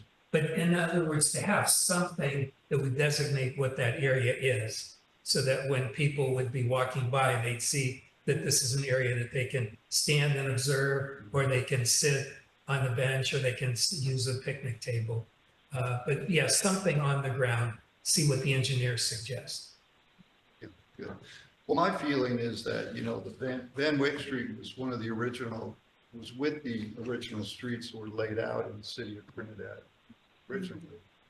And although since the 1960s, people have not been able to drive down it, it makes a wonderful shortcut for people, for example, who want to walk from the upper part of town to Trinidad Head or around the head. And it gets you off the main traffic street, and it makes a really nice trail. So obviously, I think there's, a number of things we could do to continue to promote or use it as a trail. But the most important thing is to get it officially reopened. So I'm very, very happy to hear that there's opportunity to take the chains down, and that's a wonderful first step, and I'm 100% favor it. But I do feel like if we're going to take the old railing structure down, you'll see if you notice in photograph 1, you can see there's 2 large pieces of concrete that somehow found their way down on the floor of that gate. Yeah, you can see To the left. Yeah, there's actually 3. One of them is partially buried, and 2 of them are just sitting on the trail. And if we're going to remove the old fencing, I think we ought to remove those chunks of concrete also. Is it those in the foreground there? Yeah, in the right? foreground. Yeah, they apparently, I don't know, maybe the upslope property owners rolled them down at some point or something. But that's a lot of extra weight on the trail that doesn't need to be there, and probably increasing the slumping. So I think we ought to go ahead and have the city staff just get those out of there. Yeah. Put it back by the bench, right away there. So that would be I would make a motion that we accept. You want to wait for public comment? Yeah, before we make a motion. Yeah, especially since we have Supervisor Madrone here who helped or led the effort in putting that retaining wall. So Supervisor Madrone wants to make comments, and I think Diane wanted to, and I believe that's it for now. Great, well, thank you. Eli, I think your plan is sound and excellent, and I know the community would be very happy to have that back open. So just a little background, because there's 4 people on the council that were on when this project happened. It happened 30 years ago, the retaining wall, and I built that wall. I designed it, and I built it along with a bunch of my crew with Redwood Community Action Agency, who just recently rebuilt your lower part of the trail on the Trinidad Head. And we actually built that piece back 30 years ago, so it lasted 30 years over there. The reason the posts are so solid is 2 things. One, they go 6 feet into the ground, and it's solid concrete around those posts. And the post, the underneath part of the post has a cable. If you go out on the edge and look over, you'll see there's some cables. Those cables come back to these concrete pieces, which are called dead men. Not to be derogatory, but that's what they're called in engineering terms. And so the reason the posts are still mostly vertical is because not only were they deep and had concrete around their base, but they also have a cable that comes back to a dead man. So in order for that post to actually move, it had to drag those dead men with them. That's why it's so stable. You know how much money the city spent on doing this?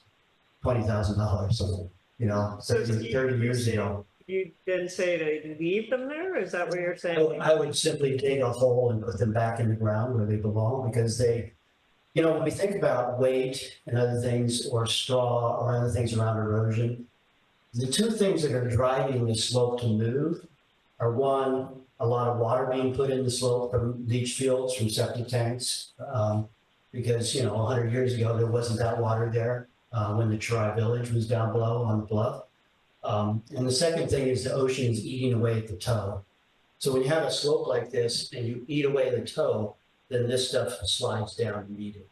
And yes, straw on bare ground is a good thing, but it won't stop the movement. And I can talk a little bit more about that. I'll try not to get too long-winded here. But I did build that, and it was designed to be a moving structure, to where it would basically sort of move with the slope as the slope moved, rather than building just a retaining wall, which would have failed a long time ago. If it didn't have the tiebacks and the dead man, that whole wall would have just simply failed forward over time, just from the weight of the soils and stuff behind it. So I would say that for 30 years and $20,000, it has performed magically. And I agree that just simply replacing the railing is a really good thing. And I would dig a hole right where the concrete blocks are, and just simply rebury those dead men back into the ground. That is a little bit of soil disturbance, but all of this actually, I believe, Trevor could correct me if I'm wrong, but I believe it fits under maintenance and it doesn't require any coastal permit, because you're simply maintaining an existing Chirai structure. But again, Trevor could speak to that. So what I love about your approach, Eli, and all the people who are involved, is it's a light touch approach to test, work with what you already have, the investment that was already made. A little bit of very minor earthwork on both ends to just make it a little bit easier to make the transition at both ends before it drops down to the lower part. Like, you can just etch in some little earthen steps. Very simple, hardly any soil movement, but you might very well want to have a Chirai person there as a cultural monitor when any of the work is being done, if you're going to touch the soil at all. We had a cultural monitor, Axel Lindgren II, there the entire time we built this, because there was a lot of concerns about possible burials or other things, which were never really identified specifically in this area, whereas they are around the Galindo Trail. Very big concerns by the Chirai about burials in the slope very near the Galindo Trail. So I think your approach here is excellent. It can be really light touch, and was built by RCAA, and you just worked with them recently, and they would be a good choice. But of course, you'll make that decision about, it's a pretty small project to come in and put in the rails and rebury the dead man, and then just create some little transition steps on either. Very light touch. Hardly any money. I mean, it's going to be a really inexpensive job, frankly speaking. And they're licensed contractors, bonded, and all that kind of stuff. But again, that will be your choice. As far as the slope movement, well, first let me just say the goat trail idea, which was move the trail up slope a little ways. The landowners got to the point where they were willing to accept maybe some easement to the city to do that if the Chirai Ancestral Society was in agreement. I know that they have said, no, we don't want to do that, but I believe that for them, the bigger issue here is they want the Galindo Trail closed. And the council did, in fact, pass some actions a while back, 5 years, to close that trail. And with the work you're doing on Edwards, you've created a much safer zone for passage up there. The Galindo Trail, while it's a really neat little shortcut in a way down the hill to the boat down beach, you really can just go over to the boardwalk and get to that same access. So closing Galindo doesn't get rid of, something that is like, it's the only way to get there. And I believe personally, with my discussions with the Chirai, that if you were to go ahead and follow through on what was a commitment before to close the Galindo Trail, that would show a really good, strong, good faith effort. And it may very well lead to them, if you, at some point in the future, you may need to move the trail up slope 10 or 20 feet, like the goat trail or whatever. And by closing Galindo, it would give you a lot of potential to maybe have a discussion with the Chirai at some point down the road. But you don't need to right now, because you've got a great solution here, Eli. I think it's very low tech and easy to do, and it's really light maintenance. The last thing I wanted to say is, again, when I said the slope moves because of the water you put in the slope and because the toe gets eaten away. You're not going to change all the water being put in through the septic systems. That's there. But you could add tow protection down at the beach. Now, it's not an easy permit, you know, and Trevor would tell you that doing revetments along the beaches have become something that the Coastal Commission has looked down upon in many, many ways. But not that long ago here, Becky Price Hall and others were talking about your coastal resiliency grant.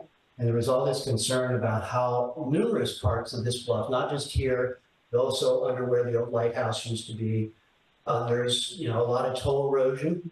And so much so that underneath the old village site, some of the shell midden is actually being exposed along the beach, if you know what you're looking for. There have been people digging for artifacts over the years, et cetera.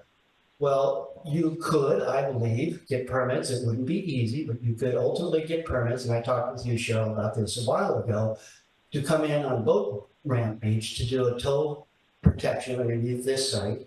You could come down Grove Lane, rebuild the bottom of the trail into a road, you come down on the beach, and you can barge in an excavator or bring it down the road. You can bring in rock, and you could build what's called a biotechnical slope protection, which basically, here's your slope. You dig a toe trench at the base of the slope, so you're not disturbing the slope with a midden or anything else, just digging down into the sand. And then you go down 10 feet or more, down deep enough so that the erosion from sea level rise, storm surge doesn't eat away at that toe. And then you put in rock, logs, and willow, salt-tolerant willow, which goes all along that bank. And there are other places nearby, salt-tolerant willow. And you build a revetment. It's biotechnical. It would be a big disturbance on the beach for a month or so. And then on your way out, you would pull the growth lane road and make it trail-like again. Go back up the road, erosion-proof everything. And the willow would grow so fast that you wouldn't even see that rock log structure after about 5 years. It's a well-known technique in the engineering world. I've built many of these in my career. And I've been suggesting it for a long time because you really want to protect Edwards. And you're talking seriously about maybe we're going to have to retreat to one lane on Edwards or any number of things. If you did this revetment, it is your best protection for actually protecting Edward Street, the Old Bell, you know, all kinds of different things along Edwards and Van Wyck. It's not going to be easy, but it's a very straightforward project. So anyway, that's kind of the big picture of the erosion happening on the site. Yes, covering bare soil is a good thing, but it won't slow the slope movement. So just a little background. Can I ask you one more follow-on Yeah. question about the Van Wyck and the dead men? Yeah. Yeah. Do they have to be buried? Yeah, ideally that's what creates the resistance. So when they're on the top of the ground, the cable that's connected at the bottom of them, the cable goes into those rocks. They just will drag along the surface. Okay. But if you bury them down in the ground, now they're trying to pull all that soil. Yeah, So I'm it just creates- worried about soil disturbance because Yes. that's one of the It would be- fundamentals of this proposal. It would be very minor. And again, ask the Churai if they would be willing to be a cultural monitor. You're just doing maintenance. They were there. We did all kinds of digging. We never found any evidence of any cultural artifacts. I just wanted the council to know and Yeah. that there Understood. have been concerns about Yeah. soil disturbance, and so that's why we're kind of digging Yeah. into that. So to You're speak. talking about digging a hole just about as big as a rock, just slightly bigger, and putting it down in the ground just a foot. It's pretty minor, but again, it is up to asking them if they would. Because if you don't have those dead men buried, then over time, this wall is going to continue to fail more and more. So if you want to have some longevity to this repair that you're doing, that's what I would recommend. Okay, that's terrific. Thank you. That's You're really welcome. good background on that. And then for the coastal resilience, would definitely talk about those more. And if you would like, I'm more than willing to volunteer my time to come when the work is being done, to help with, interface with Churai. I have a lot of respect with them. And to make sure that it gets done right so that, it's whoever you hire, I would provide that. I'll probably take you up on that. Thank you. Other public comments. Diane, did you want to make? I just wanted to make sure that you got the sign back up. It said hazardous area at your own risk. I mean, we had one years ago. Yeah. And I think, it worked. It's gonna be this new, Verbiage. beware of ground disturbance or Unstable ground. unstable ground. Yeah, and then what about the dog sign? Can that be in there too? I mean, I'm worried about those people that, you know, run free and then down goes the dog down the hill. Yeah, we can put, And I don't know sign. what the city's Ground signs. responsibility is with that, but somehow that needs to be, mentioned, and I wish you a lot of luck with the Ancestral Society.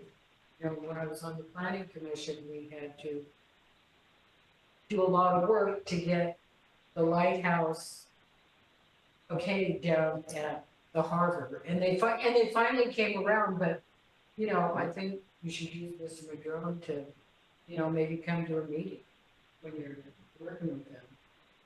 But, you know, it's not that far until summer, 6 months, and they're gonna be back. All right, back to the council. Any? anyone- Can I add Oh. something? Yeah, please. So I just want to note, I think, you know, this is a good discussion. I do want to make sure we don't get ahead of ourselves because of the proximity of this trail to the bluff and the sensitivity of the area. You know, addition of any kinds of materials, equipment, soil disturbance is, even if it's repair and maintenance, there are exceptions to repair and maintenance exemptions. And so, you know, anything beyond just repairing those railings is going to require a CDP. So I just want to caution you on that. You know, same with any improvements for a Vista Point. And, you know, I think that, you know, this is a short term, you know, sort of end point. But I would encourage the council to continue to try and reach out to the Yurok tribe and the Ancestral Society, who have both requested that the trail be closed. One, to better understand their reasons. I think, you know, we don't fully understand their position and their reasons for that. And I think it would be good to better understand that for future decision making, but also to discuss you know, some of these plans, even just maintenance and repair into the future, so that, you know, we're all on the same page, because we don't want to get into, you know, a cycle of closures or appeals, and, you know, that we've been in. So that would just be my words of caution. So did we reach out? My understanding is we reached out to the Tri-Ancestral Society, and that there was a G2G with the Yurok tribe. Yeah, and also I Discussion. emailed, right. And I also emailed the chairman of the Yurok tribe and also the two representatives of the Tri-Ancestral Society a week ago on Monday, just making them aware of this proposed improvement or these proposed measures that we're taking. Yeah, I mean, I see this as being a good potential compromise, because we're not opening the trail in the broad sense of the term to the public. And it's really, I would call it a soft opening, if you will. I don't know what else to, but would the Shirai Ancestral Society, if they were able to join us tonight, be in favor of it? I don't think so. In all honesty, I don't know that they would support this, any opening of the trail. Well, you know, again, At this point, this is to me Yes. something that is a compromise between what the community, folks who use the trail, I should say, because I think Taz is part of our community, want. So this is a good in between. yeah, I was hoping that if they had anything, they would have, you know, responded. That's why I had sent the email 8 days ago. In addition to that, you know, I mean, number one, there is no soil disturbance so far, at least in what we have proposed. And number two, technically, as far as our insurance is concerned, they don't want us to refer to it as a trail, and they don't want us to advertise it as a trail. Because they're concerned that, you know, if you send someone to an area that has erosion and someone could get injured, then we're almost inviting a lawsuit. Yeah. Versus if we just say caution to the public that it's unstable ground ahead, rather than directing them, hopefully just direct them to the Vista Point, then the insurance company is fine with that. Okay, so what do you think? I think our options are to not approve this, to approve it, or to defer until more discussion takes place. I think those are the options. Well, I really appreciate Supervisor Madrone's historical perspective and ability to recall the constructing and so forth, and correcting me about the nature of those concrete lots. I thought they were something completely different. So that's really good to know that they're actually part of the design. But in light of Trevor's comments, I think we should hold off on anything beyond taking down the railing and taking down the closed signs at this point. Replacing. Well, replacing the railing. Just what was proposed in the item, and we've got plenty of time in the future to figure out what else can or cannot be done down there. Supervisor Madrone wants to interject really quick. I can tell he's. I would recommend that we set up a site visit. Before making a decision. I think Eli's done a great job of prepping this whole thing. But there's nothing better than standing there on the trail with the Chiroi representatives and or Yurok and Rancheria and city staff and saying, we're proposing to put the railings back on. We're proposing to bury these couple dead men and put in a couple extra earthen steps on either. You know, standing there and looking at that directly is how you get to agreement. Having it here in this room and the meeting, people can imagine all kinds of things. So that would be my recommendation. I'd be more than happy to come to that meeting and help with mediation, description of the work, whatever it would take. I think that would be a prudent step to take. Yeah. If I may, I would suggest a slight tweak, which would be go ahead with what we've got. Do not dig a hole. Do not etch, earthen steps into either side. Put up the new sign. Give it a few months and then have a meeting to see about the, improvements. Because otherwise we're just inviting more delay and more contention. Are you in favor of replacing the railing Yes, now? yes, yes. Okay. I think Is that anticipated that will be replaced before December 22nd? Well, we're having this action today in order to get the ball rolling. So tomorrow I'll talk to Public Works. They can order the redwood railing, And the sign.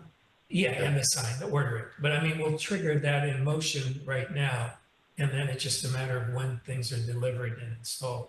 As soon as we get the redwood, that shouldn't be a problem. The sign might take a little extra time, but we'll be shooting for the 22nd if possible. So it sounds like Bryce made a motion to approve the plan as is without without any additional things like steps or burying the cement blocks. And Katie, it sounded like you were in agreement with that. Yes. Is that correct? Do you one of you want to make a motion and second it, or? The amendment would be, I think, subsequently to have a meeting with the people, interested parties to see about If they want to anything do, else. if we wanted to do anything additional, agreed. Yeah, I feel like we've had some of those meetings, whether they've all been on site or not, I don't know, but. Yeah. Well, as long as we don't get bogged down with, we've got reopening date of December 22nd. I think it's very important that we keep with that, because taking down the railing and putting up a new one shouldn't take more than a few days. Mm-hmm. Right. And this trail's been closed for 5 years. So it's time to get it reopened. Lots of great things that can be done beyond that into the future with involvement of lots of different people. Yeah. But let's stay focused on primary goal of this, which is It's a trail. The non-trail, I mean. It's a non-trail. Yeah. All right, I think, So that would be my motion. to yeah, that's just your motion. Okay. Adopt staff's Yeah. recommendation. Yeah, So and as there's some verbiage in here, and then you Yeah. can mention the Mhm. 22nd would be nice to meet that deadline. 22nd On when the page 85. insurance runs out. 22nd is the extension that we, as a council, gave, because it had expired from the planning commission October 22nd, and the council extended it by 2 months. Whether the railing would be up at that point, it really has to do. Well, I think like Bryce is saying, it's probably gonna be doable, just a matter of getting the redwood, so as long as we can get the redwood.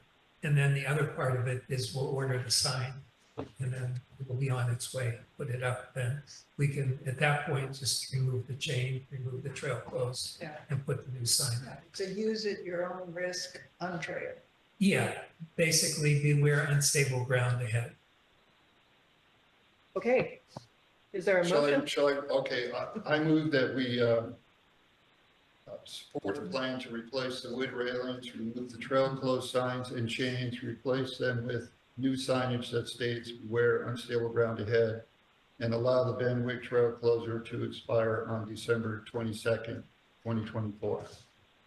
Thank you. Is there a second? Second that.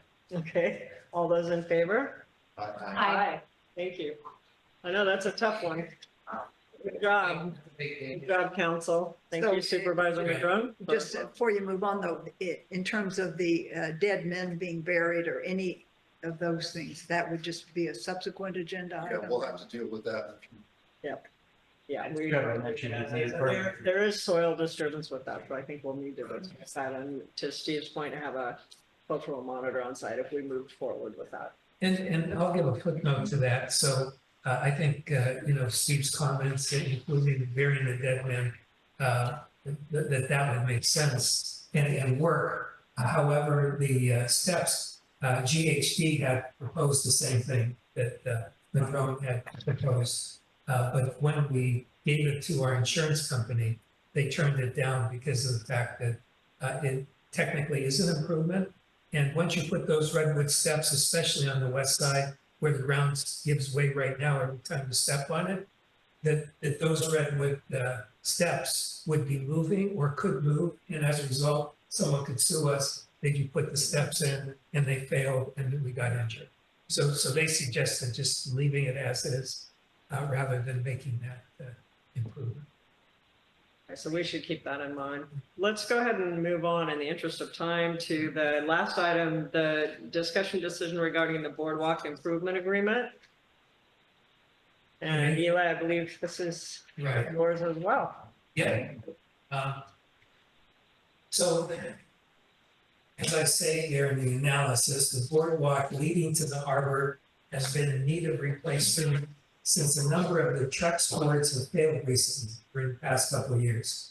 We've had at least 2, maybe 3 occasions where people have reported to the city that their foot went into the Trex board, and fortunately, they didn't get injured to the point where they made a claim against the city.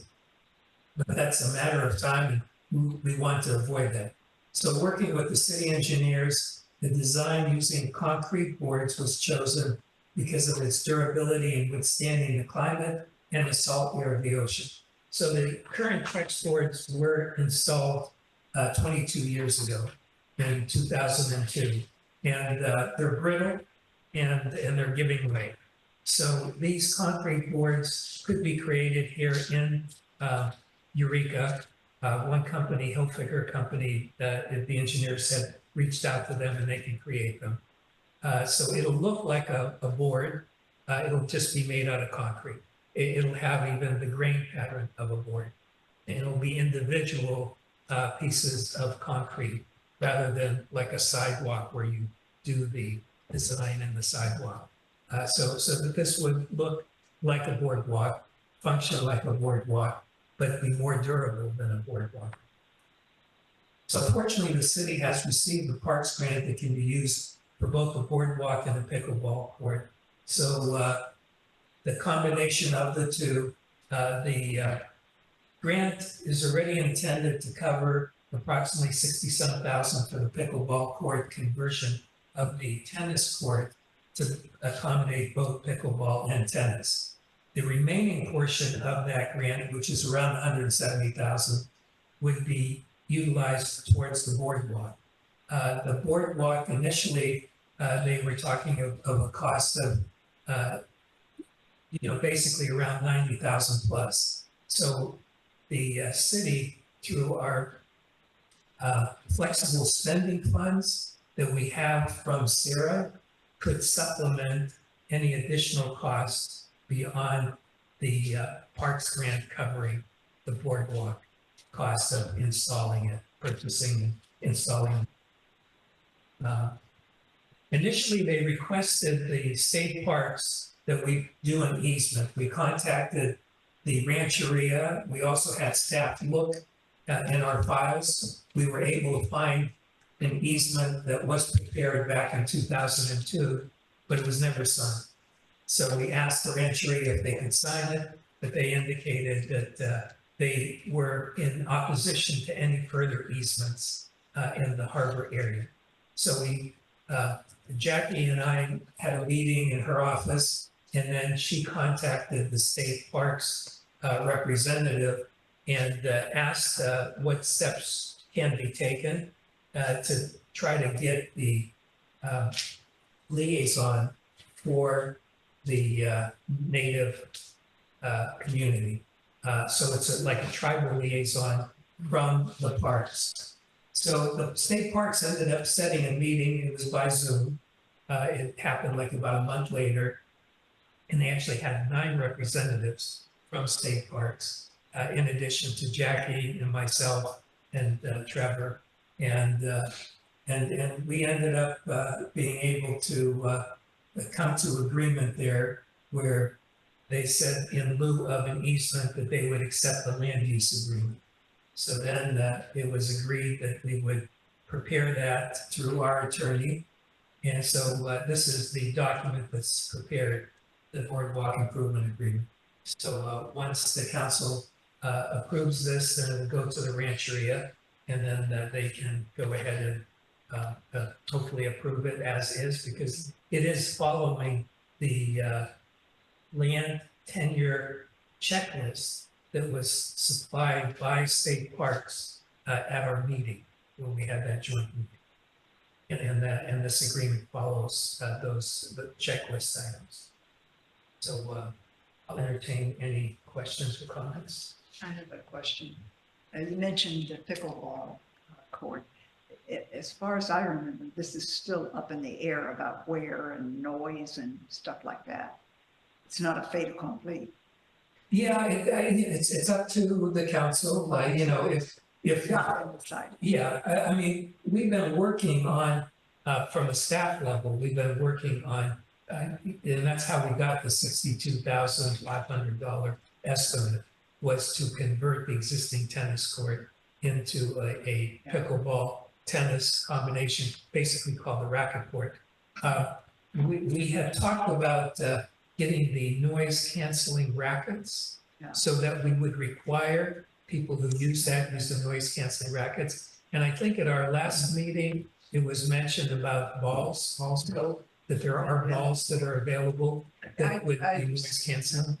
I just think that before we move on it, that we really should get a buy-in from the neighbors back here that are going to be really affected. I mean, we went to some lengths to try and get those speed humps okayed by the neighbors.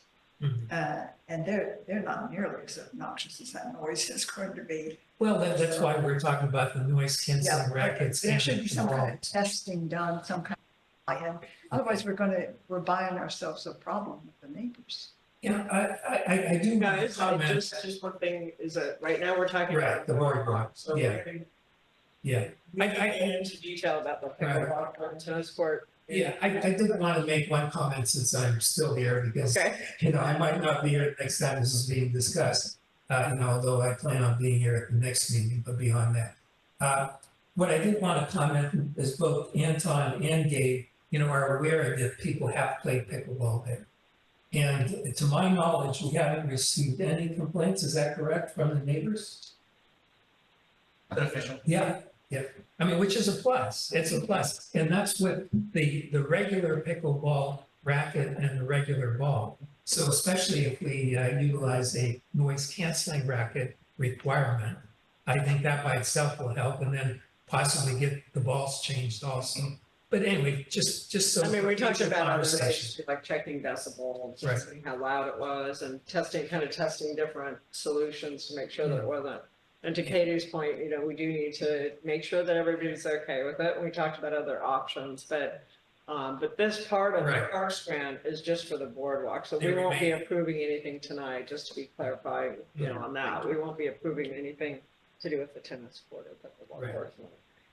And I, you know, I just wanted to echo what Supervisor Madrone said about closing the Galindo Trail and the corollary to the, well, you know, getting this boardwalk improved.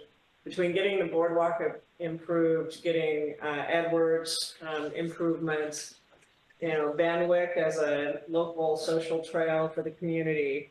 I do feel like the council has said in the past that we would close the Galindo Trail. We asked staff to take steps to find out what would be involved in such a closure. And I do believe that we need to put that on the agenda and move ahead with that, or move ahead with a vote by the council. You know, not saying that that's the way the vote would go, but that's just my opinion based on what I've seen and heard, so. And I think that would go a long way toward, you know, as Supervisor Madrone mentioned, toward, you know, kind of keeping the promises that the city made. I know the Yurok Tribe recently also made that statement that we have not kept our promise to close that Galindo Trail. So I wanted to mention that because that's kind of relates to the boardwalk. But other comments or questions for Eli Yeah. about the boardwalk? Is the engineer involved in looking at this as far as changing to the concrete Right. boards? Yeah, Steve Allen from GHD, our city engineer, yes, he's already prepared plans which he states that they're basically 90% complete, so he has to fine tune them. Okay. But yes, he is the one who's been involved. Reason I'm asking is I know that parts of the boardwalk are pretty darn steep. Mhm. In fact, my wife was one of the people that slipped and fell down on it a couple of years ago, I think. And so I'm just a little worried about concrete because it can, you know, get moldy and slimy and pretty slippery too. So I wouldn't want to replace it with something that's going to be a problem with slipperiness. Right. I hope the engineers are looking at that carefully. Mhm. Maybe it has to be the kind of concrete that's roughed up on top, you know, so that Yeah, it don't slip. it is really steep at the bottom. Yeah. I mean, it almost There's no needs exhibit steps. A to the, Oh, this is the, it's not, I thought it was in there, boardwalk agreement? It's- Yeah. It's in the packet. Oh, the exhibit A wasn't included, Yeah, okay. which I guess shows the boundaries It's a of map. city land and Right. country land. Exactly, yeah. I'm sorry, somehow that didn't get included in there. But yeah, it's a map of the area. But you're saying that most of the boardwalk is actually on Rancheria land Right, right now? yeah, approximately 2/3 plus. Yeah, so about 1/3 is in city right of way. In the last meeting, we actually talked about using part of this Parks grant for the playground.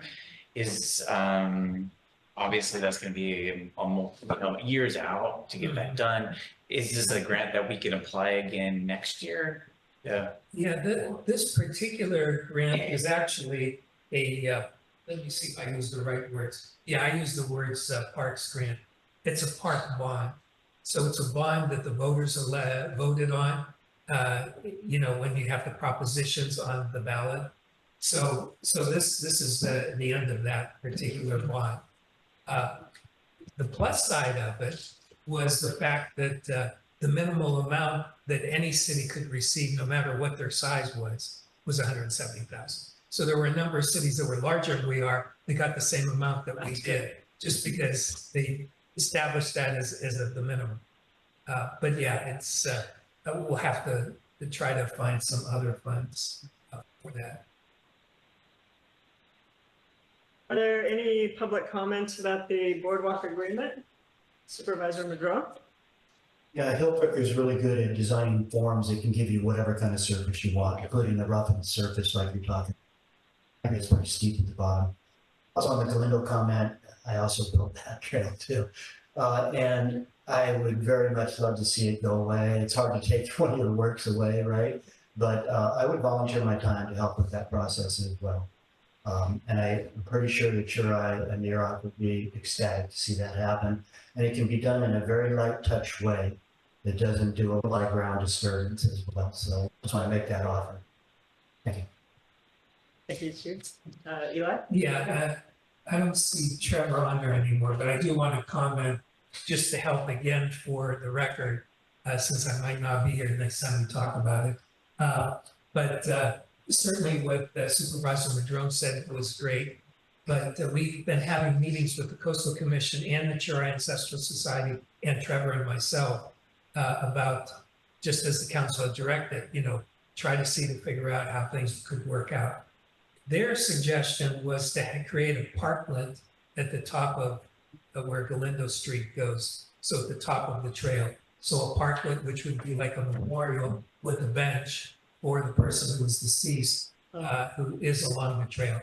And then put like some shrubs or whatever so that people don't go there. And then just let all of the nature, just basically grow over time and just, without any kind of work being done there. So anyway, that was a suggestion that was being made.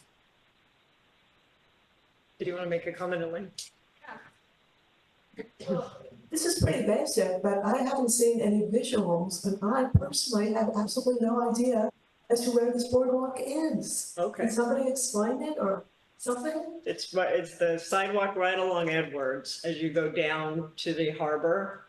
There's it's the sidewalk on the left-hand side as you're coming down, but I don't know if we have a. Yeah, and it's actually, it starts where Van Wyck is. So it goes down right from Van Wyck to the harbor. I was just gonna think it currently has like a railing that's also made out of Trex material, but the railing is sort of like bent and sort of like going towards, away from the boardwalk itself. But yeah, it's Trex material for both the railing and the area where people walk. But yeah, I mean, when people are driving by there, it's not really that noticeable. But if you do walk, then but that's what it is. It's just an area between Van Wyck and the harbor. I can't find one offhand, but. All right, any other public comments? All right, back to the council. I personally am pretty comfortable with moving ahead on this, and I would move to approve the attached boardwalk improvement agreement. A second. All right, and there's a second by Katie. All those in favor? Aye. Aye. Okay. Great. Last up is future agenda items. I think one of them that we raised was the closing of the Galindo Trail. I'm going to go ahead and put that out there as something we should discuss. And Katie wanted to talk about the Animal Advisory Committee recommendations. Yeah, right. So I'll get those formalized and sent to you. Yeah. Oh, there's a photo now up there of the boardwalk. Thank you. Good. Did you do that with Google? Nice. Do we want to talk about the pickleball court anymore? Sure. Yeah. Maybe not, might be more of a February thing so that we can have time to figure out what we need to do. Yeah. I'm fine with it. I just don't want it to be a problem. Yeah. Same. No, I understand. Other future agenda items that you would like to Yeah, whether it's at the next meeting or whenever, the playground should be on that list. Okay, thank you. Yeah. Okay. With that, then, thank you, everyone, and we are adjourned.